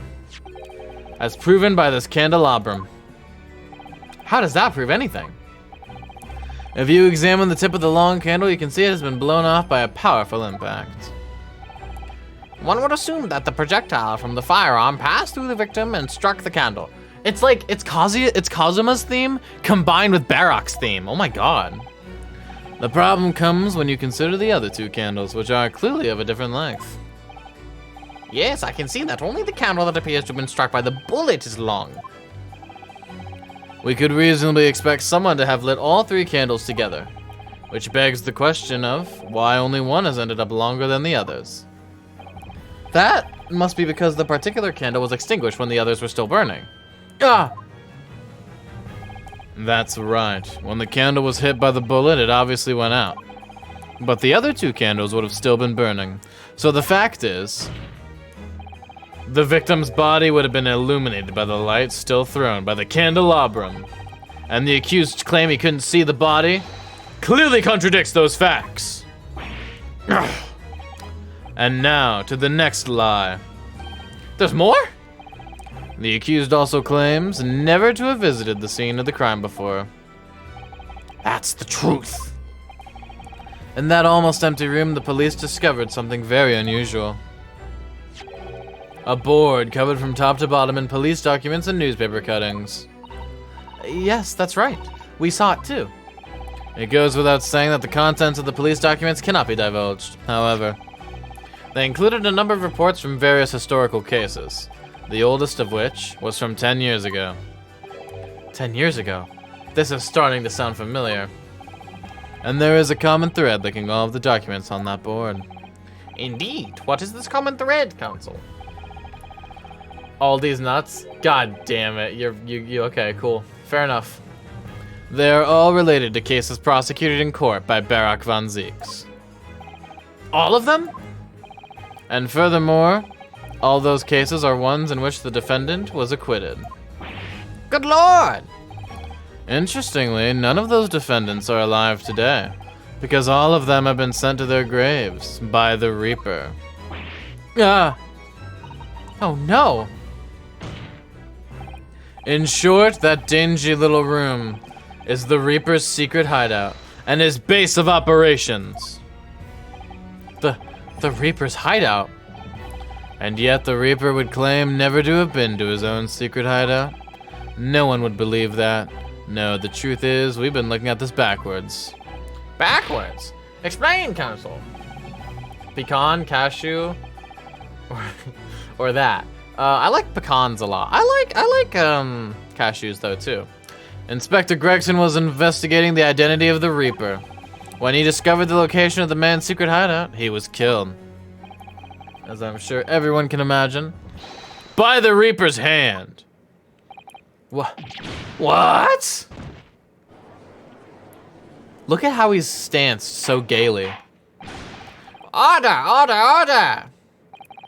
Very well, I hereby state the current opinion of the court. Barak von Zieks is an outstanding prosecutor who has rendered great service to his country. However, it is with deep regret that I must concur with Prosecutor Sogi's contention that the defendant's testimony, except the number of stargate all I have done is state the truth as I know it. Cosmo's done a brilliant job as ever. He's drawing on his experience as a defense attorney to build his prosecution's case, and it's formidable. Counsel, you will submit the board you just showed the court as evidence. I believe it to be fundamental in establishing the facts surrounding the Reaper's existence. Thank you, my lord. Okay, notice board. And now the prosecution would like to call new witnesses to the stand.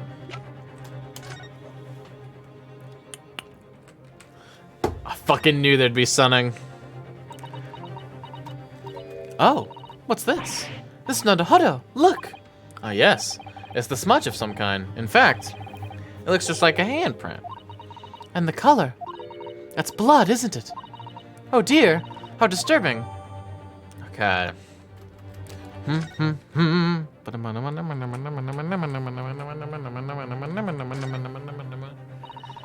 just want to check to see if there's anything here. Ba-da-da-da-da.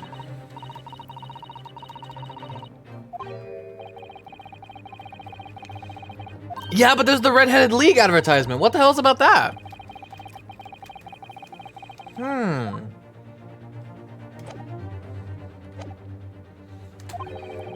Witnesses who saw events unfold on the day in question.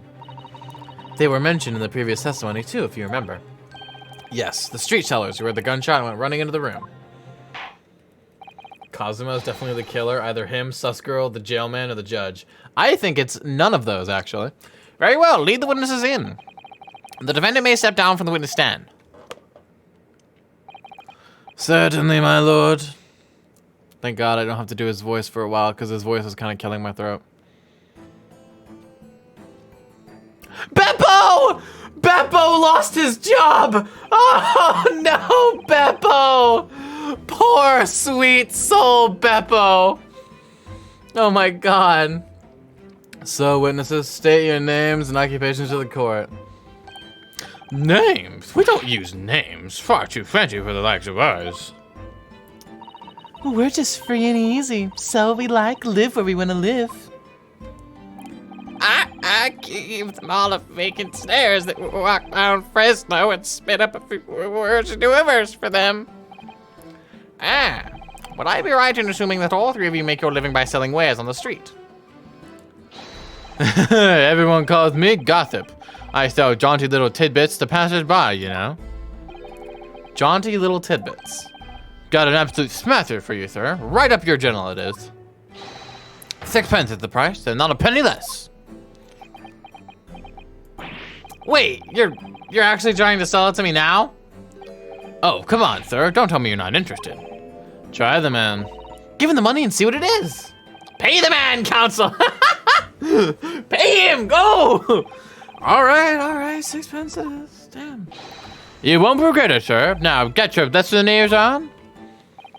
Just between us, a young couple on Slate Street have just had twins.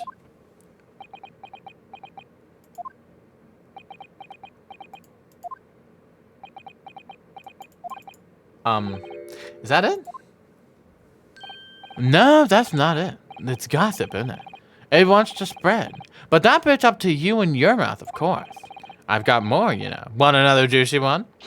6 pence a piece it is, if you're curious. I am curious, yes, about what's going on just under that fat bottom lip of yours.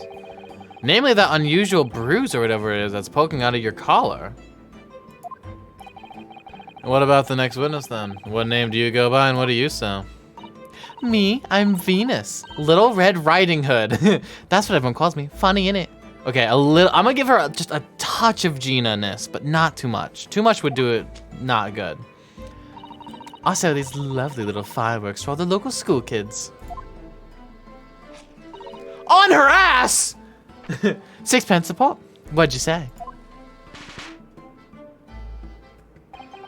We weren't exaggerating with little. Do they actually sell? Oh yeah, the second years can't get enough of my Venus firecrackers. Especially when I tell them that if they get 100, they could blow up the school.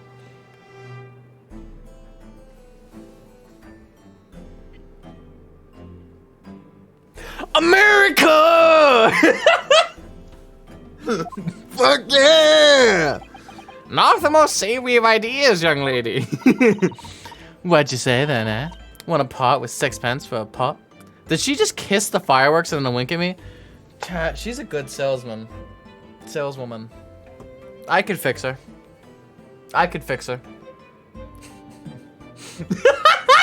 Okay, sorry. Oh, chat. I gotta calm down. Get it together, Rister. Wait, what? You mean you want me to buy one? Tell you what, I'll let you in on a little secret. If you get 100 of them, you could blow up the whole courtroom. Give me all of them! Wait, is she in the court record yet? Hold on. No, it's just fucking Kazuma. I don't want you here. Oh my god. Try the woman. Give her the money and see if she's right. Pay the woman, counselor! Alright, I'll buy one. Lovely stuff. Right then. This is something a bit extra just for you. The Venus special. Only 600 pence. 600?! It's 100 of my regular fireworks. Nothing little about that, is there? And there'd be nothing little about the punishment if I blew up the Old Bailey either. What? What? It's in the court record. What are we supposed to do with that? And the last witness. This is great. I'm having a great time. Can I inspect these? Can we light it right now? Have you had an idea, Miss Nodohodo? You're staring at the end of the string of fireworks. Sorry, it's just that it's the Venus special. I was wondering, what 600 pence worth of fireworks really would sound like? Shall we find out? What? But she said I could blow up the courtroom. Huh? Oh, alright. That was a fairly sizable bang. My ears are still ringing, Miss Nodohodo. It sounded exactly like...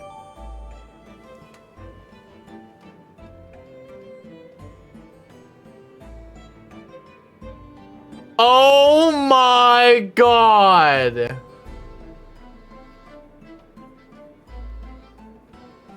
It goes off like a gunshot. Oh shit. I was like, what's the point of this? Now I know the point of this. Put her in the court record. I can fix her, I promise. Okay. I'm a thinker, me. Think all sorts of thoughts. I think, therefore I am. I am, therefore I think. I think. Because I stand there on the street watching the world go on about me. They call me the observator. Get out of it, old man. Everyone calls you Sandwich and you know it. So, you don't actually sell anything? A problem shared is a problem halved, as they say. I give advice, I do, and think what it means. We all know that you're Beppo. I don't actually sell anything. No, come to think of it. Pity. No more purchases today, please. Well, we have quite a cast here, it seems. They conduct their business on Fresno Street from morning until night, my lord. And always in the same place, directly adjacent to the crime scene. I see. And thus they heard the gunshot, I suppose.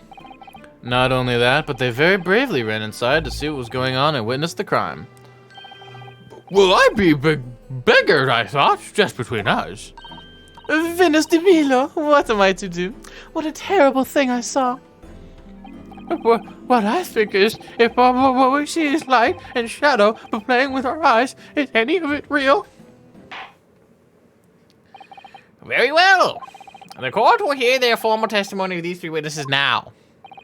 You will describe in detail what you witnessed and heard at the time of the incident. Beppo is not okay. Beppo has entered poverty. Witness testimony, the witness's account. We saw the whole thing from start to finish, we did. Everything from the moment they went into the building. It was less than a minute after the Reaper had got inside that we all heard a big bang. seems to me that quick to talk is quick to walk. Gossip couldn't wait to go and see what had happened. I ran into the room where there he was, the Reaper, gun in hand, standing over the dead body. I was scared off to death, so I ran off to find a copper. Poverty. God. If these witnesses were there the whole day and saw everything, who did they see going inside the building? Only the victim, Inspector Gregson, and the accused, Barrick Van Zeeks. I've seen pictures of that Reaper in the paper. I know what he looks like. He's like Ash Ketchum. And just between us, folks love stories like this. I made myself a tidy sum already. But wait, the room was just one of several flats in the building. Someone from another flat could have done it. All those flats on Fresno streets are unoccupied. Of course they are. They're small, damp, dirty, and expensive to boot. The room in which the inspector was found is the only property in the building that's currently leased. And we know the leaseholder's name, don't we? It's Hugh Boone. The testimony the court has just heard would appear to leave little room for doubt. It's becoming increasingly difficult to see how anyone other than the defendant could have committed the crime. No. Thank you for your candor, my lord. Counsel for the defense, you may proceed to cross-examine the witness. Yes, my lord. In a closed court like this without a jury, the judge is the only person whose opinion matters. I have to break down this testimony. Somehow. Fuck, dude. Here we go.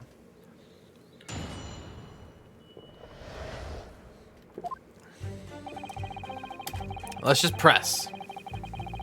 Hold it! Hold it! When you say they, who do you mean exactly? Inspector Gregson and the defendant, Lord Van Zeeks? I suppose so. The likes of us don't know the names of the high and mighty. But I'll tell you one thing. It was the old Reaper that went in last. That's for sure and certain. Just behind Inspector Gregson? Did they arrive at the same time as each other? No, not at all. The first fellow must have gone inside a good 15 minutes before we heard that gunshot. The victim arrived 15 minutes before. Are you sure about that? Am I sure? Doesn't seem likely that I've forgotten a fellow with bright red hair like that, does it? Yeah, his hair really was red, weren't it? Redder than my flaming fireworks, even. Maybe I'll give her Southern. That might be cool. That fiery red mobster burn on the inside of my eyelids, it is. Wait a minute. You're saying the man was a redhead? Words of this nature? Ah, he was a redhead. And he had a big trunk with him as well. But Inspector Gregson's hair isn't red. Not by any stretch of the imagination. It seems likely that the person you saw wasn't in fact Inspector Gregson at all, but some other third party. No, I hate to break it to you, but the witnesses are correct. What? Just have a look. No! Inspector! Yes, that's Inspector Gregson, all right. And a red hairpiece. Ah, of course. We saw it on the floor when we investigated the scene, didn't we? Roy Fire Emblem. I still refuse to believe Inspector Gregson wore a hairpiece, though. So then why on earth would he have been wearing something like that? The color does seem to suit the man, one might say. The photograph will be submitted as evidence, please, counsel. And what became of the trunk that the red-headed victim was supposedly carrying? I was informed that no trunk was found at the scene. So it just disappeared? What, you expect us to be watching the building every second, do you? God, this really was Gregson, huh? Fuck, I can't believe he's dead, man. Gregson, I loved you. You were my favorite. God. Fuck. We definitely saw him on the dock going in, though. No question about that. It was less than a minute after the Reaper had gone inside that we all heard the big bang. Hold it. By which, presumably, you mean the gunshot. Ah! A peddler plying her trade on Fresno seems to make her money selling meager little fireworks to children. Sandwich. He looks somewhat familiar somehow. Oh my god. Beppo! Okay. I sell these little things, don't I? How would I know what a gunshot sounds like? But I've always thought it probably sounds a bit like this, doesn't it? And you say that you heard the noise almost as soon as you saw the defendant here enter the building. That's right. It was almost straight away. Bang, it went. Just like that. Well, he's the Reaper, isn't he? It's what the French call a fait accompli. When the Reaper's around, people are going in the ground. I mean, that's what he does, isn't it? I think we get the message. The Reaper couldn't allow the inspector to live after he discovered his secret hideout. There can be no clearer motive for the crime. Yes. It's certainly an eminently credible motive. Great. And at that point, you ran inside, is that correct? Was he bald? Shockingly not. No, not really. He was almost bald, though. He had a big forehead. Big forehead. So when Gossip ran to see what had happened, did you go too? Well, me, I'm a bit hampered, see? All the signs are that I can't move very well. You were away behind, presumably, with that sandwich board around your neck and that big sign in your hand. What a great burden you bear. Pardon me for asking, Mr. Sandwich, but is it possible you and I have met before? I'm not anybody, me. The signs are what makes me who I am now. I sign, therefore I am. So, you weren't employed as an omnibus driver just under a year ago then? Look at how hard he's shaking! Oh my god! I might be mistaken, but I believe his trembling has intensified, Miss Naruhodo. Yes, I agree. He's clearly been through a lot. Turn down, King Henry Street, and the Black Widow's arms is just there. Oh dear, you've made him hide behind his sign. Life is full of surprises. I ran into the room and there he was, the Reaper, gun in hand, standing over the dead body. Hold it! So then you were the first person to arrive at the scene. Is that right? That I was. Kicked the door open like a professional, I did, and I yelled out, "What's going on here?" Lord Van Zieks claims all he heard was a man's scream, though. Was it dark inside the room? No, not dark at all. There were candles burning on the wall. Really? And there was a fella collapsed on the floor. Just between us, it's the first thing I noticed when I got inside. Oh god, I see. Even though Lord Van Zieks claims not to have seen any such lights on the wall. The next thing I noticed was someone standing right beside the body. The accused Barak Van Zieks. That's right, the pale-faced Reaper himself. I was a little shocked, I won't deny it, but I'm no lily-livered coward. I stood my ground and gave that Reaper a cold hard stare myself. Beppo, what have you got to say about that, huh? Excuse me, Beppo. Do you have something to add, Mr. Sandwich? Mr. Sandwich. There's really nothing to me. Empty in the head I am. Just two slices with no middle.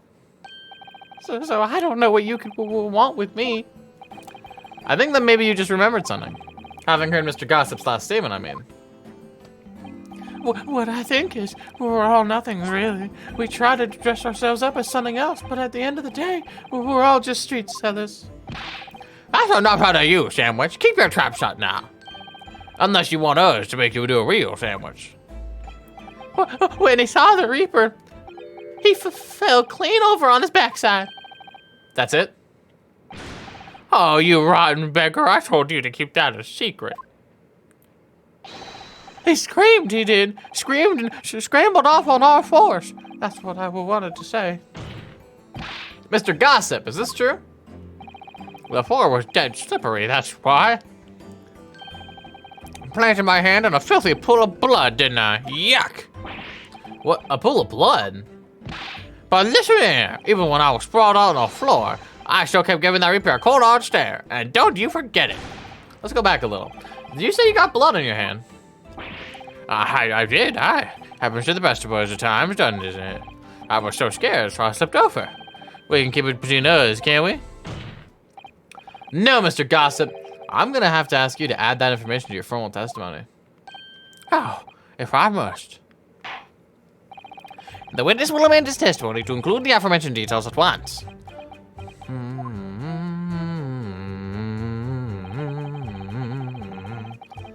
Wiped it off on the floor. Okay, wait a minute.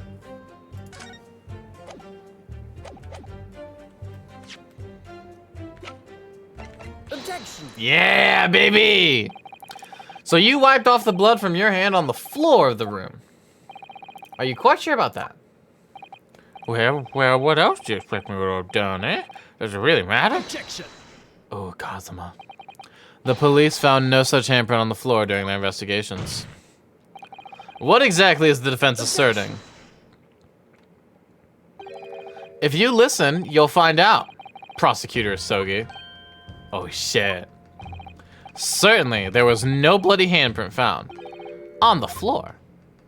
What are you trying to say? There was a handprint and blood left very clearly at the scene. On the back of this notice board.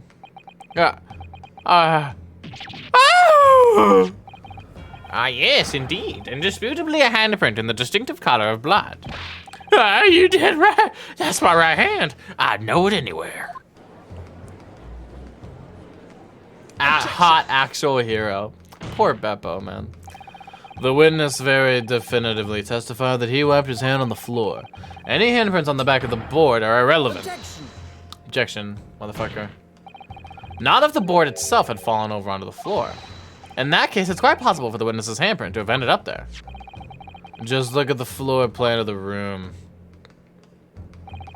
The notice board was in the opposite corner of the room to the victim and in an upright position. Even if it had somehow been toppled and was lying at the floor at the time, it would have been in a considerable distance from the body. I fell over when I came across the body, so I was basically right next to the corpse, not on the other side of the room. In other words, the defense's assertion is contradictory. Yes, it is. There's a very definite contradiction here, for which there must be a reason. I take it that you formulated a proper hypothesis, counsel, regarding this apparent discrepancy between the witness's account and the handprint found at the scene. I have, my lord. This discrepancy between the witness's account and the location of the handprint is explained by... Hello, Worry Fuzz. Welcome to the stream. Oh, no. I'm not looking about that. Come on. Wait, why can't I delete that message from the chat? The message does not exist, was deleted, or is too old to be deleted. Damn, shoddy. Damn, shoddy. I'm gonna say false testimony. The witness claims to have wiped his bloody hand on the floor. Only you and I can see it, and other mods. Okay. Yeah, no sign that remains. Seems like the witness is lying. And just because it's the simplest explanation does not make it the correct one. Rinosuke Naruhodo. Shit, that was wrong. That was wrong. Oh my god. Wait, hold on. Let me make sure I take damage. Okay. Now that I've made sure I take damage. Now that I've noticed that that is the wrong one, I'm gonna load. I don't want any disgrace. The board moving, obviously. The real contradiction here is the handprint itself, not where it was found. As the court can see, it's upside down. Good gracious, so it is. If the witness put his hand against the board, the finger should be pointing upwards. What does that tell us? It tells us one simple fact. When this handprint was made, the board must have been lying on the floor, as I previously suggested. Which means that after the incident, it must have been moved. What? Look at it. Whoa! Look at Gay Boy right there. That's the representation we need. You're claiming that somebody moved the notice board after the shooting? Then tell the court who. I don't know that yet, but the point is, when you consider all the testimony we've heard so far, we can now be very clear on one point, and that would be the position of the notice board at the time of the incident, my lord. So, counsel, I must ask you to clarify your assertion for the court. Oh my god! The notice board was right here! And that's why Von Zieks didn't notice the body! Or the candles. Take that! Yeah! This is the only possible location. Immediately adjacent to the doorway. Oh, well that's closer than I thought it would be, but whatever. If the court thinks back to the testimony given by the defendant earlier, he said that when he entered the room, it was dark, and he couldn't see the body. By heck! If the notice board had been here, the body would have been completely hidden from view, and the light from the candles would have been blocked, making the room appear darker. Objection! But the accused also claims that the victim's body simply appeared before him. That's true. Or in his precise words, just as I picked the firearm up to examine it, the door flew open and I heard a man scream. It was only then that the body of Inspector Gregson appeared before me. I don't know about calling it a scream, but he was talking about me and no mistake. 'Cause it was me that kicked the door open. If you look again at the floor plan, consider what would happen if the door of the room was thrown open with force. That can't. The door struck the notice board, knocking it over and making the victim's body visible. Good gracious. My client has told nothing but the truth. He has simply described what he saw. Ugh. Order, order! Counsel, now this has come to... How has this not come to light before now? After the incident, somebody must have righted the board and moved it into the position where the police, myself, and my colleagues saw it when we were investigating the room. Witness, what have you to say for yourself? What? Me, my lord? You and your fellows were there at the scene before anybody else. It goes without saying that you must know something about the position of the notice board. The witness in the stand will testify again. Will each explain exactly what you did upon arriving at the scene of the crime? Yeah, stop looking over your glasses at me. I get the message.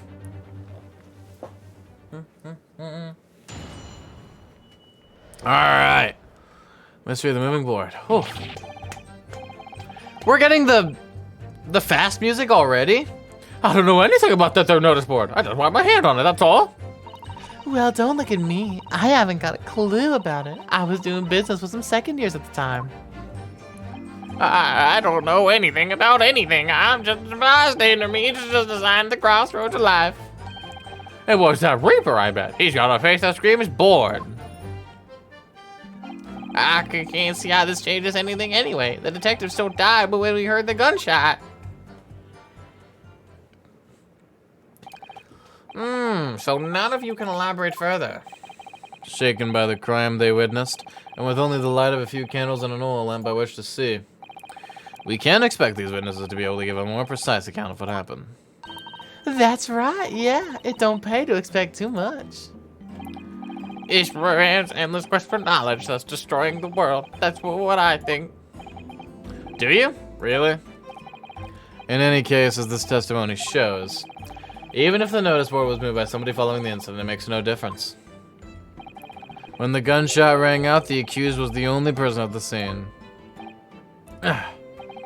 In short, the only person who could possibly have committed this crime is Pragmatic! None of this wrangling over the board changes that simple fact. Quite so, quite so. Does the defense still wish to cross-examine the witnesses by the circumstances? Yes. Most certainly, my lord. I'm gonna pass out, I think I'm gonna pass out. Well then, you may now proceed, counsel. I think I'm gonna pass out, John. I'm gonna pass out. Cross-examination. The mysterious moving board. I don't know anything about that there notice board. Hold it. So you admit it was the board you wiped your ability hand on? I'm tired. Admit it? What's to admit? It's just plain as day for all to see. A smashing print of my right hand. Perhaps you wanted to hide that handprint, so you righted the notice board and pushed it in the corner, did you? Oh, no. Imagine the weight of that great lump. Do I look like a powerful and well-nurtured man? Well, did you see anybody else moving the board? I got nerves of steel, I could tell you. But even I have my limits. There was a body on the floor in front of me, and the Grim Reaper himself standing over it. And there was precious little light inside either. My bottom lip was all a quiver. In other words, this witness is unable to give definitive testimony on that point. Yes, so it would seem. She lights the match on her ass. Well, don't look at me. I haven't got a clue about it. All right, hold on. Hold it. When you say you were doing business with them, you mean you were selling them fireworks? Yeah, what else? There's the Priory School just around the corner, see? Those cheeky little so-and-sos have a plan to blow their school to Kingdom Come. Huh. So I've been telling on them, letting their teachers know what they're up to. Oh, you have? Yeah, I wouldn't want anyone to get hurt, so I let the school know the kids are playing with dodgy toys. Then, praise the Lord, the teachers take all the fireworks off them. And then, praise the Lord again, the kids all come back to me to buy more. Everyone's happy, see? What a racket. Of course, and sometimes the teachers give me a little bonus to thank me for letting them know. It's a busy old life selling explosives. Venus is a guileful goddess indeed. Bro, he called her a goddess. Well, telling barefaced lies is kind of my thing, really. I'm ever so good at it. Beppo! You are my savior, Beppo! My savior! Excuse me, Beppo. Beppo! Something wrong, Mr. Sandwich. If I said it was, could I just leave it at that? Would that be the end of it? No. Did Miss Venus' statement just now bring something to mind, perhaps? Philosophical thoughts. Deep philosophical thoughts. Let's say there was a great liar. And that great liar said, without batting an eye, telling barefaced lies is kind of my thing. I'm ever so good at it. Would those words of hers be a lie, too? Or the truth? In which case she's not a liar. Oh, it's a hellish paradox, that one, don't you think? I'm not entirely sure, to be honest. But it seems to me you're suggesting Miss Venus has been lying, are you? Oh my god, I love you, Beppo. What are you on about, old man? Trying to cause trouble, are you? Keep on like that. And I'll wrap your whole body in firecrackers and set them off. That'll give you something to tremble about. I could fix her. You have a startlingly disturbing mind behind that sweet and innocent face, young lady. So Miss Venus has lied in her testimony. Is that what you're saying, Mr. Sandwich? I love him. Well, if it means I'll be burning in hellfire for the rest of my days, so be it. Yes, that's what I'm saying. Can you elaborate, please, sir? Old Blabbermouth here headed for the room where the gunshot seemed to come from, but there was someone else who crept up the stairs behind him, too. That's right. That rotten liar over there.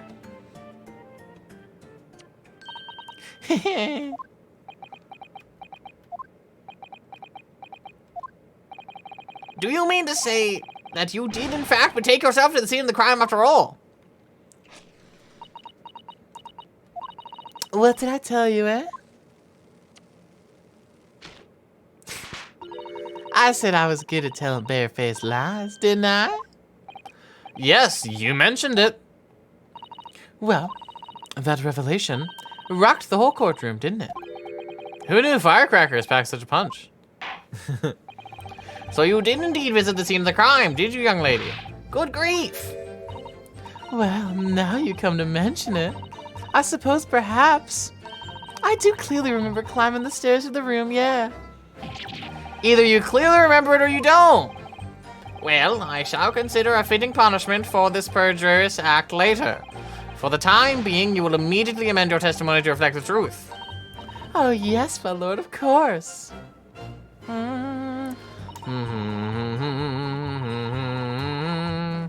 Hold it. You make a habit of lying, do you, Miss Venus? Yo, what's up, Mr. Tex? How's it going, man? Well, I suppose so. I don't really know, to be fair. If you want my advice, though, I'd take everything I say with a big pinch of salt. All right, but you did in fact go to the room where the victim was killed on the day in question, didn't you? How's it going, Mr. Tex? I'm doing all right. Oh, please, as if I would. I can't think of anything more terrifying. The truth, please. Well, all right, just a bit then. I mean, a girl my age is curious about stuff, you know? Did you touch anything at the scene? Oh, please, as if I would. I mean, there was a dead body on the floor. The truth, please. Splendid, I my comeback, nice. Well, all right, just a bit then. I had to see if there was anything I could sell. So I did give the place a once-over, but it was nothing to write home about. Right.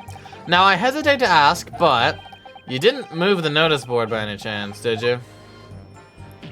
Oh, please, as if I would touch anything like that. Just a few bits of loose change is all I had. The truth, please. She did. Well, all right then. I thought there might be something worth having underneath it. So I blasted the flippin' thing. Sorry, flipped the blasted thing. What? You're telling us that you did Did move that board? I think that did slip out, didn't it? What? You daft bumpot! I don't believe it. The girl doesn't think. So, did you find anything then? Something that you might have taken, perhaps, to sell? Oh, please, I should be so lucky. In my imagine. The truth now! I might have found this old pocket watch under the notice board, I suppose.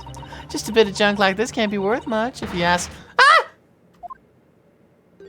Oh, so it was you, was it? You're the one that took it! Oh shit, Gina. She's pissed. Gina? Young lady, may I remind you where you are? That watch there, that was a present to Inspector Gregson from the yard for a big case he solved 10 years ago. The professor case, no doubt. The boss used to wind it up every evening without fail when he was waiting for his grab to come at the pub. I see. I swiped it all from once and blimey was he upset. He gave me a right earful. He said he hadn't missed a day in the last 10 years, polishing it and winding it. It meant the world to him, that watch did. Possibly not the best thing to go diving for then. It's not all that, though.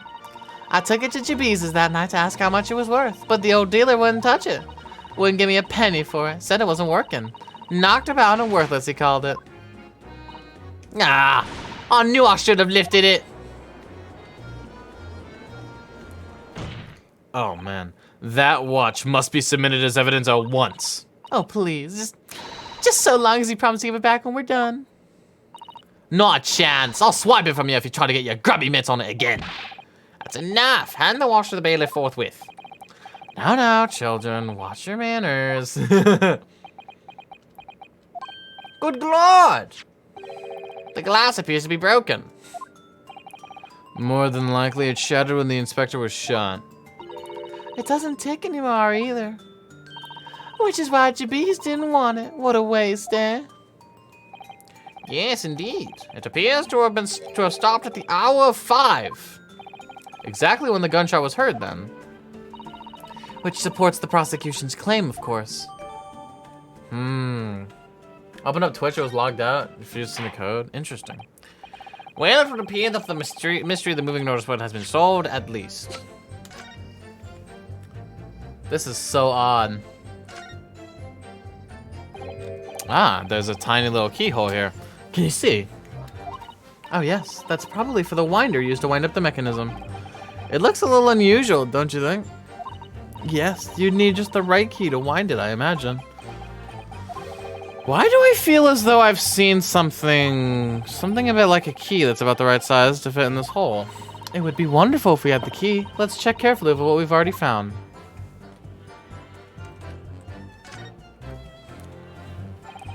There's a tiny little stub sticking out from the small hole here, look. I suppose there must have been a little knob or something on that for setting the time. In that case, seeing as we know the inspector took such good care of his watch, it probably broke when the incident occurred, didn't it? Yes, of course. Which could mean that there's a small part of the watch still at the scene, maybe.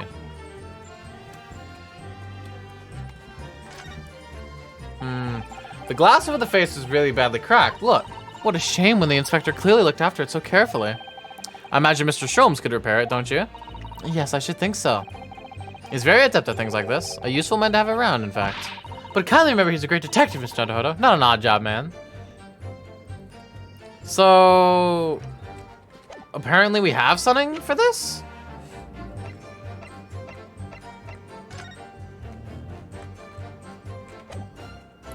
Interesting. Oh shit, look at this. Hi, what's up, Rooster? I've always wondered what the underside of a hairpiece looks like. That doesn't surprise me at all, Miss Naruhodo. You always want to see what lies beneath, don't you? I'm not so sure that's quite how I'd put it. You must have to use lots of bird lime to keep it in place on your head, so it doesn't get blown off in a gust of wind, I mean. That might be a little inconvenient when you wanted to take it off again, don't you think? Is there really nothing on here? Okay, I didn't expect it. You think it's something here? The helmet of this charming policeman appears to be a little worse for wear. I'm not convinced about the charming part, but yes, you're right. The head part looks like it's been fairly heavily manhandled. Almost as if somebody has enjoyed twisting it around and around for fun. Shall we try twisting it around and around too? For fun. Whoa. Ah, what's that? It appears to be some sort of key. But it's tiny though. It couldn't be a key for a door, not that size. So what is it for, I wonder? Okay. It's for the watch. It's for the watch, chat. Mr. Sato, do you think perhaps this key could be the key for Inspector Gregson's watch? I just woke up. Nice. Oh, yes, it could be. Let's try it at once. There's not a moment to lose. Dude, we're uncovering evidence and shit. I knew it. A perfect fit. And look, the inspector's watch has started going again. Ah, so it has obviously just not been wound up, that's all. What is it, Mr. Sato? Well, if the watch isn't actually broken after all, I have a feeling it could have profound implications. She's deep in thought now. Perhaps I'd better start thinking deeply too.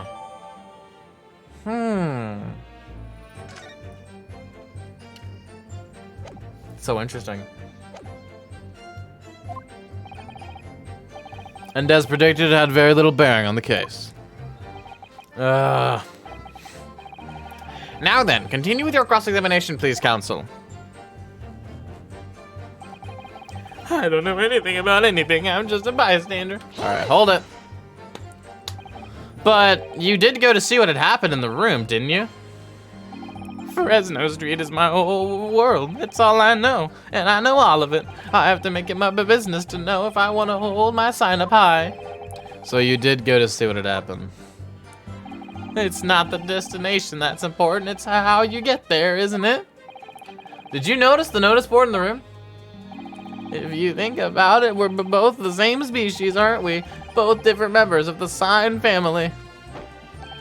So I had spotted it, I might have tried to trip it out of a sense of rivalry, I admit. Someone really needs to tell you that you're Homo sapiens, not Homo sinians. Hot? What? Does that mean that you didn't notice the board? I can only repeat what I said before. I don't know anything about anything. I'm just a bystander, me, just a sign at the crossroads of life. In which case, just who was responsible for moving the notice board? Okay, we know this already, though. Well, that's what the sign said? Oh, because he's a sandwich shop. Okay, wait, so...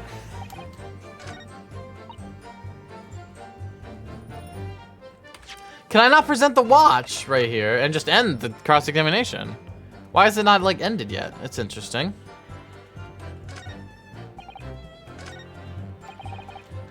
Hold it. What exactly do you mean by that? Whoa, come on now. Don't tell us you haven't noticed. He looks like he hates everything in the world, that fella.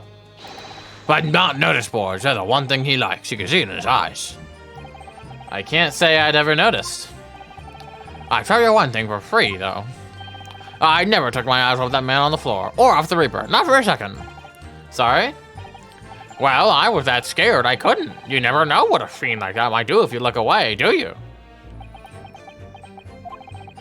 If you didn't take your eyes off the defendant, you should be able to confirm categorically whether or not he was on the one who moved the notice board. Oh shit. That I can. The Reaper did nothing of the sort. I can swear to that. I couldn't have missed it if he heaved the thing upright again and dragged it into the corner. Right, glad we've cleared that up. What happened to the face that screams bored? I feel your pain, Kazuma. Okay, Oh! Let me save.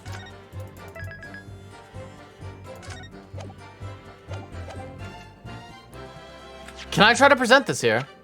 Objection. Yes! I'm afraid that's not necessarily the case. No. At the scene, we found this key to the winder of the inspector's pocket watch. A key? And having wound the pocket watch, we discovered that it in fact still works. You see, the watch didn't stop because it was broken at all. And that fact completely undermines one of the most fundamental premises on which this entire case has been built. What?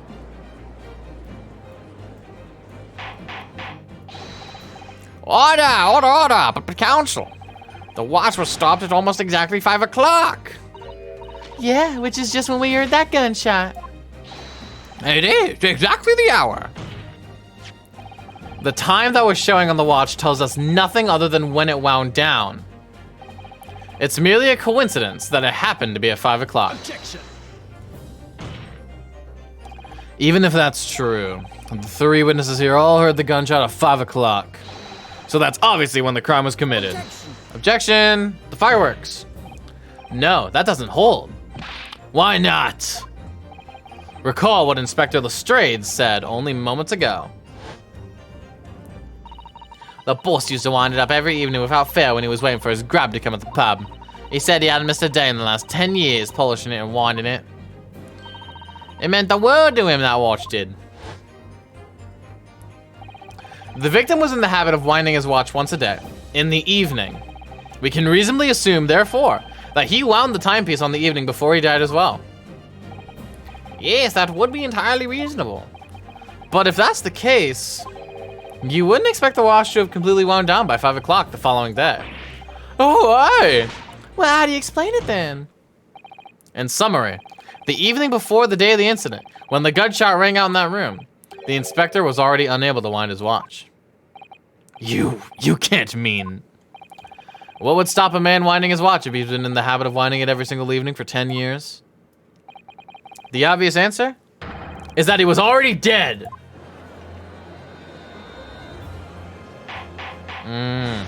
Order! Counsel, that's the most extraordinary claim. Objection. Objection. Extraordinary isn't the word, it's absurd. You claim he was already dead the night before? Do you really think that Scotland Yard's coroner would have overlooked something like that? On that subject, there is something rather surprising. There's actually an omission in the coroner's report. The time of death is not noted.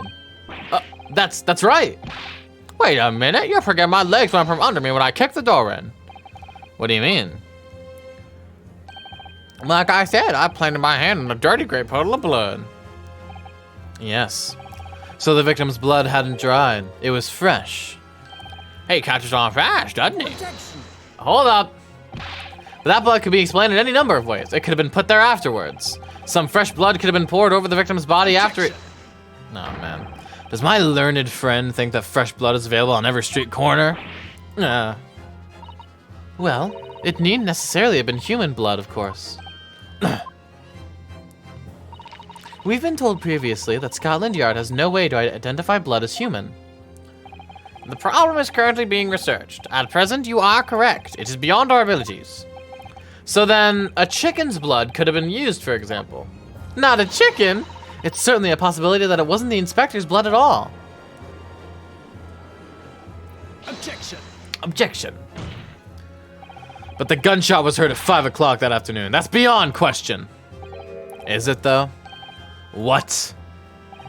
Given that the time of death, the victim has already been called into question, isn't it beyond the realms of possibility at what these witnesses heard? Wasn't a gunshot at all?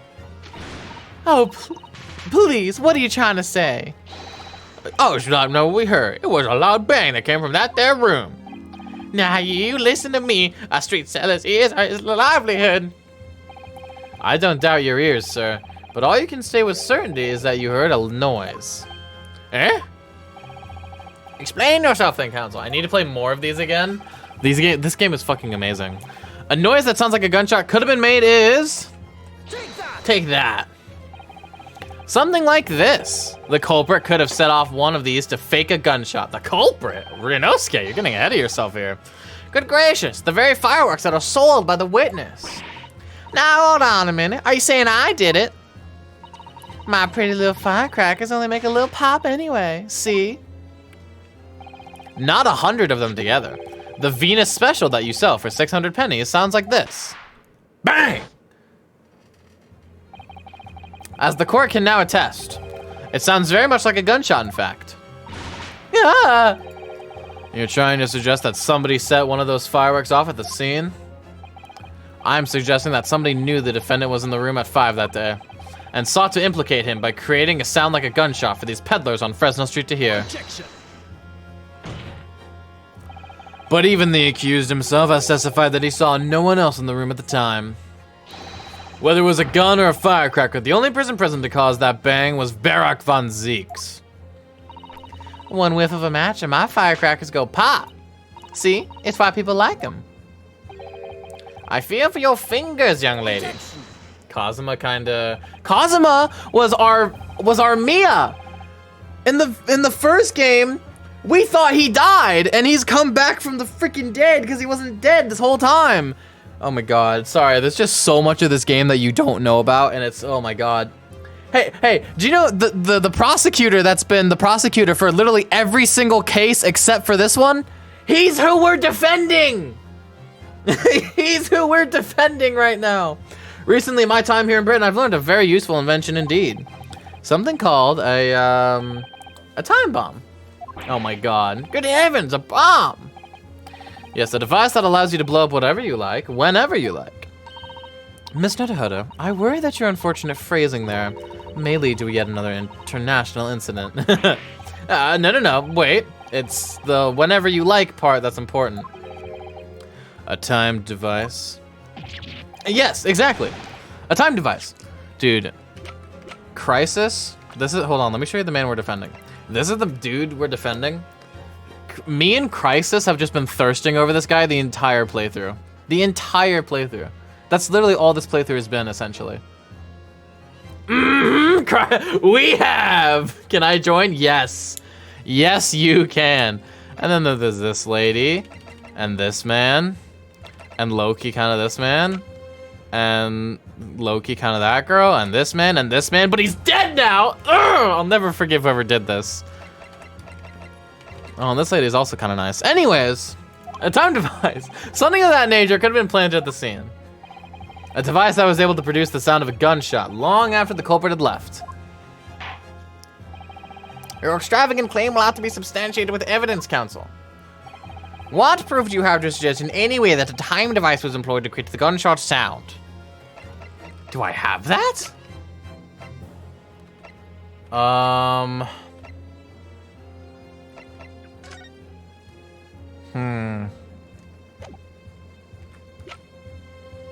Oh, wait. I don't know. Wait a minute. Take that! You were suggesting this could have been used as some sort of time delay device. I did think so, my lord. But it's becoming increasingly clear that we've all been very misguided here. Objection! Yes, by you. What? Ah, damn it! That wasn't it! That wasn't it. Fuck. No time to clear the area before the blast. Okay,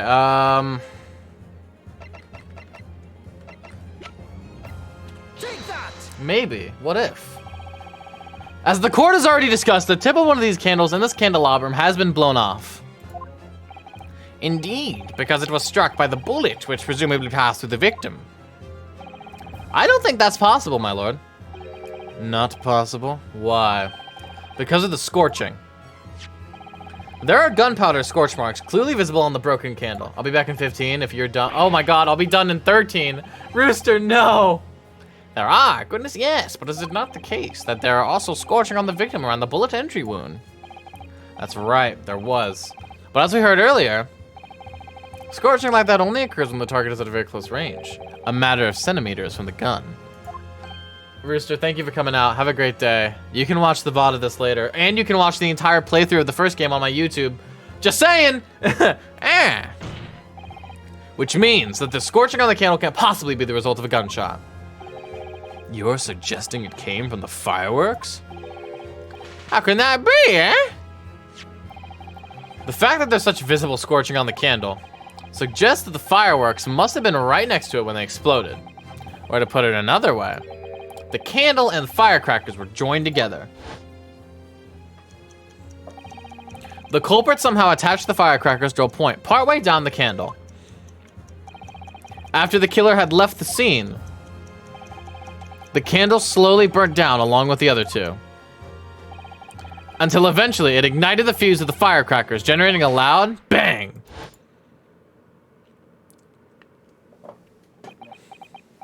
Dot dot. And that is how these three witnesses came to believe they'd heard a gunshot at 5 o'clock. Well, what a plot. And this implies the victim could have died earlier than we've been led to believe. The previous day, even. Now just hold your horses. Oslo here saw the victim going into the building, remember? I couldn't forget that flame-colored hair even if I wanted to.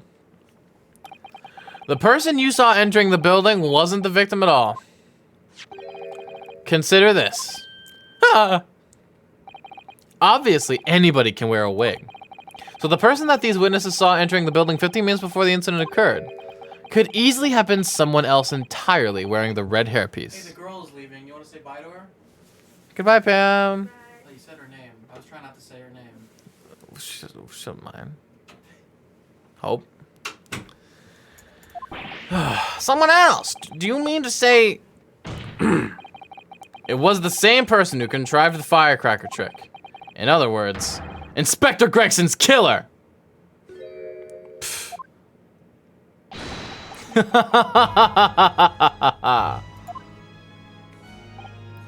Oh, very impressive, Ryunosuke Naruhodo. Kazuma?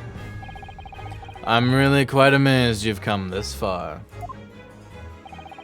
But after all, wasn't I the one who told you that you had all the makings of a great defense lawyer? I also noted the lack of a time of death in this report, a stark omission. But as far as I'm concerned, this whole country's justice system leaves a lot to be desired. Damn, Kazuma! Order! Prosecutor Asogi, what on earth do you mean by that statement? I hear that many of the leading members of Britain's judiciary are present to observe this trial today. So we cannot allow even the slightest doubt to be overlooked. The defense's assertion about the time of death based on the victim's stopwatch is just conjecture. But, while the possibility exists that my learned friend may be correct, we have a duty to explore it. Well, certainly. I would agree with you. And what immediately comes to mind is, of course, what was Inspector Gregson doing and where did he go on the day before the incident? Do you know?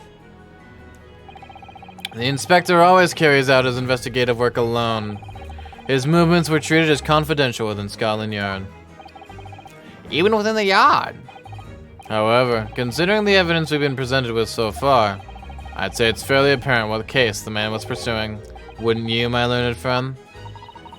I do have a feeling about what case he might have been investigating. Yes, I agree. Surely. My lord, the defense believes it can explain to the court the case that was being investigated by Inspector Gregson at the time of his death. Very well, counsel. Present your argument to the court. What evidence is suggestive of the case being investigated by the inspector on the day prior to the incident?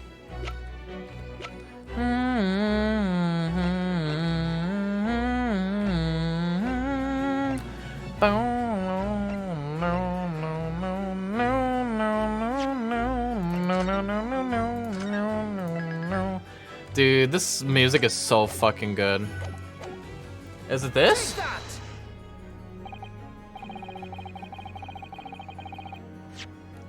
It was not, in fact, that, chat. It was actually not, in fact, that. Take that! Maybe? Okay. I believe this red hairpiece points to the answer. We might assume it was part of a disguise used to carry out an undercover investigation. Surely not. Such a brightly colored hairpiece would only serve to make the inspector more noticeable. Yes, that's quite true. But it would definitely have made him stand out in a crowd. Except, that is, in a crowd of gentlemen from the Red-Headed League. The Red-Headed League? So, you'd already worked it out. What on earth is this all about? Is there such an extraordinary league of gentlemen? The Red-Headed League is currently under investigation for a grand deception. A deception of what nature, counsel? They've been targeting red-headed men across all of London and tricking them out of small sums of money. 2 men were arrested for the misdemeanor only yesterday, in fact.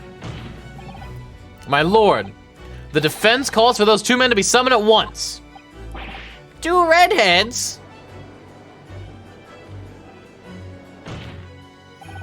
Inspector Gregson clearly infiltrated the Red-Headed League using this hairpiece. So it's very likely that he had direct contact with these criminals. And it's quite possible that such a contact led to more serious events. I concur that we cannot in good conscience leave this new avenue unexplored. Well done, Miss Nutter. Well, it's another possible line of inquiry for us at least.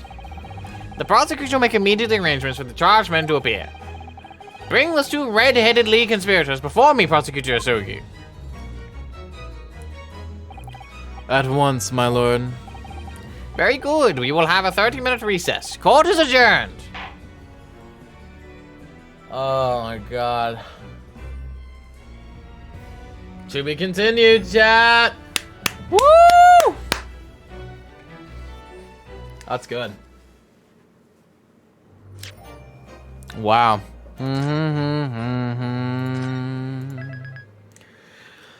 Oh my god, chat.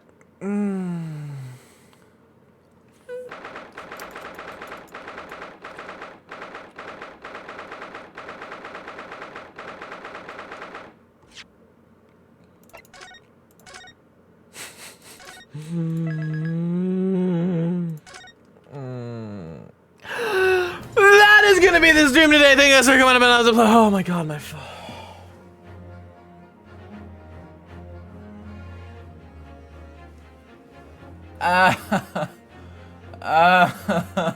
God. I'm so tired. I'm so tired. I'm so tired. Chat, we have to raid Alara.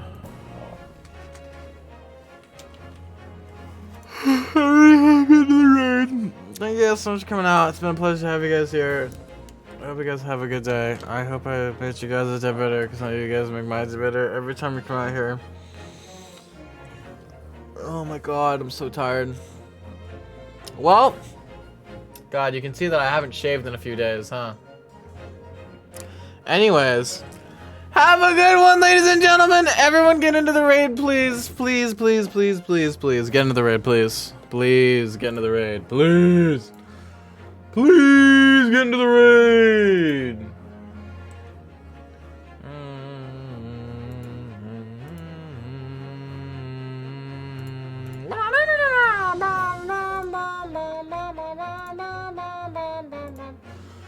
All right, chat. See you later. See you tomorrow.